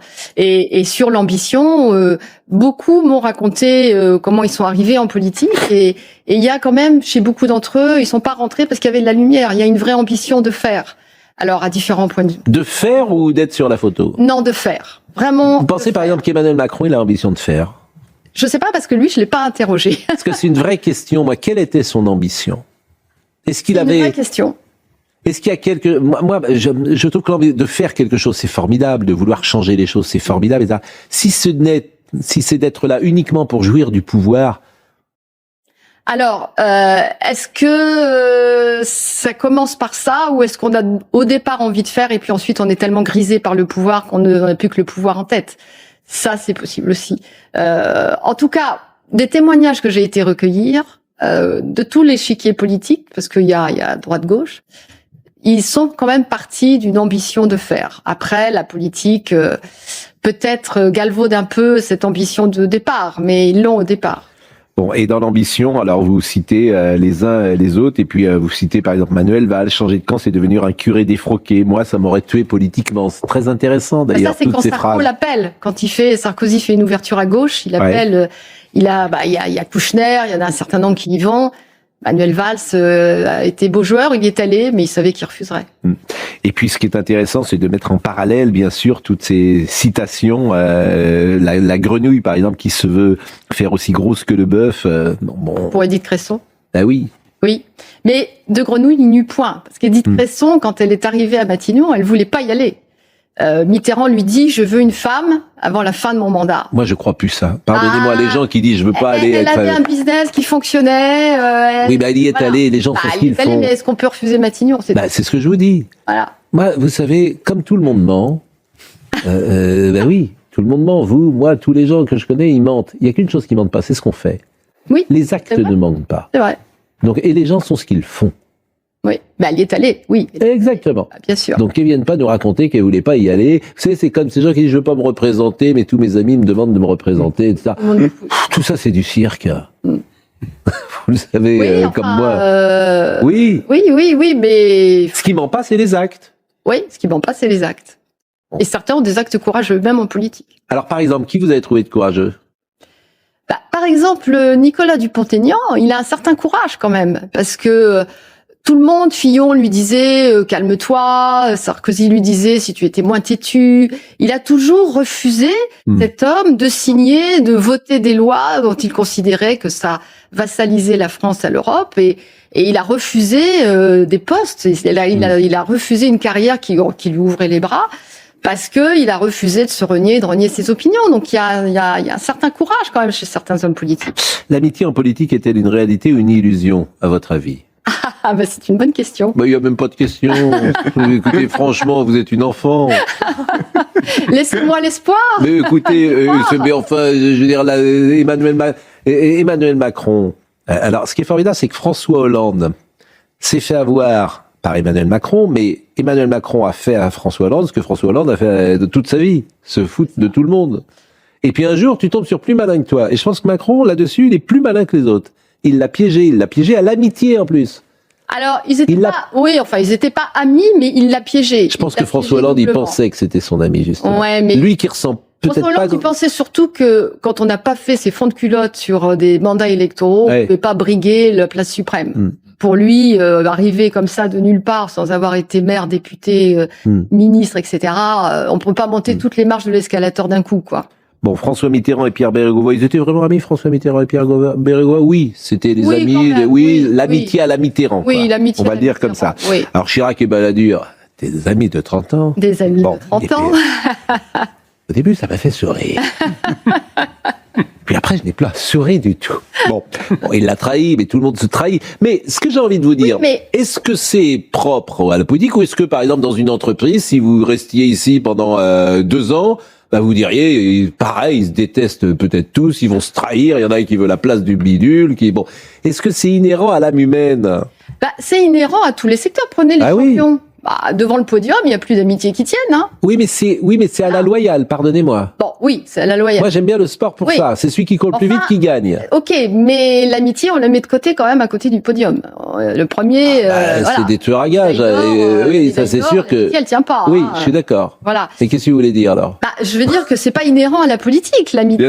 Non. Ah oui, mais pourquoi vous inhérent posez la question alors? L'amitié en politique est-elle une réalité ou une illusion? Bah, parce qu'on pourrait croire que ça peut exister, mais peu y croire. Bah, c'est simplement des intérêts bien compris et partagés. Bah, c'est la quête du pouvoir. Et le pouvoir, qu'est-ce qui résiste au pouvoir? Bah, je vous le demande. Bah, pas grand-chose. L'amour peut-être ou pas? Est-ce que l'amour, à votre avis, est-ce que, bah, il y a, par exemple, c'est Édouard VII qui avait choisi sa femme contre la couronne d'Angleterre, Édouard VII. Édouard VII qui avait renoncé, abdiqué à Lady, comment elle s'appelait? Wally Simpson. Voilà, qui habitait, voilà. Oui, enfin bon, c'est une exception quand même. Hein. Ah, bah, une belle exception. Ah, bah, une belle exception. Hein? Non, mais est-ce que alors vous pensez quoi? Vous pensez que par exemple un homme politique, vous lui dites, d'ailleurs, il y a ça, je crois, il y a ça pour Chirac. Chirac, on lui a dit, paraît-il, qu'il avait une. Oui, absolument. Mais il avait une maîtresse. On lui a dit, t'abandonnes ta maîtresse tout de suite. Parce que. Pardonnez-moi, il sera jamais élu. Oui, et il l'a fait. Non. Il n'a pas abandonné. Il a abandonné sa maîtresse. Bah, bien sûr, c'est ça. Bien sûr. Il n'a pas abandonné son projet politique. Non. C'est-à-dire que si tu dis à tous ces hommes-là, tu préfères l'Élysée ou ta femme? Bah, en même temps, c'est un combat de toute une vie, hein, donc c'est compliqué. La femme ou l'Élysée? Bah, peut-être les deux. Excusez-moi, la femme, c'est le combat de toute une vie, a priori. Enfin, c'est pas un combat, d'ailleurs. Mais peut-être les deux, mais... C'est horrible, hein. Quand vous êtes devant la porte du pouvoir. C'est horrible parce que ces femmes-là, ou ces hommes, d'ailleurs, de pouvoir, et doivent se dire, mais qu'est-ce qu'ils préfèrent, au fond? Qu'est-ce qu'ils préfèrent? Alors, il doit dire, oui, mais c'est un équilibre, mon amour, et j'ai besoin de toi, comme j'ai besoin de l'Élysée, etc. Oui, mais si tu dois choisir, si c'est le choix de Sophie... Je crois que le choix était très douloureux pour lui. Je crois qu'il a été très douloureux. Oui, mais pour tous ces hommes-là, donc les compagnes doivent se dire, mais qu'est-ce qu'il aime le plus au monde? Vous savez, être la femme d'un homme politique, c'est pas une sinécure, hein. Ah, je suis d'accord. C'est pas une sinécure, c'est très injuste parce que souvent la femme construit l'homme, hein. Bien sûr. D'une manière générale. Vous avez quelque chose à vous faire pardonner. Vous avez envie de rentrer à la maison. Vous voulez un petit gâteau? Encore un petit gâteau? Votre femme est à l'écoute. T'as vu, chérie, ce que j'ai dit à la télé, hein? J'ai dit, hein? T'as bien vu, hein? Mais évidemment. Bah oui. Qu'il n'y a pas de grands hommes sans femmes qui accompagnent. Oui. Mais moi, j'aimais beaucoup le couple Pompidou. Alors, le couple Pompidou était formidable.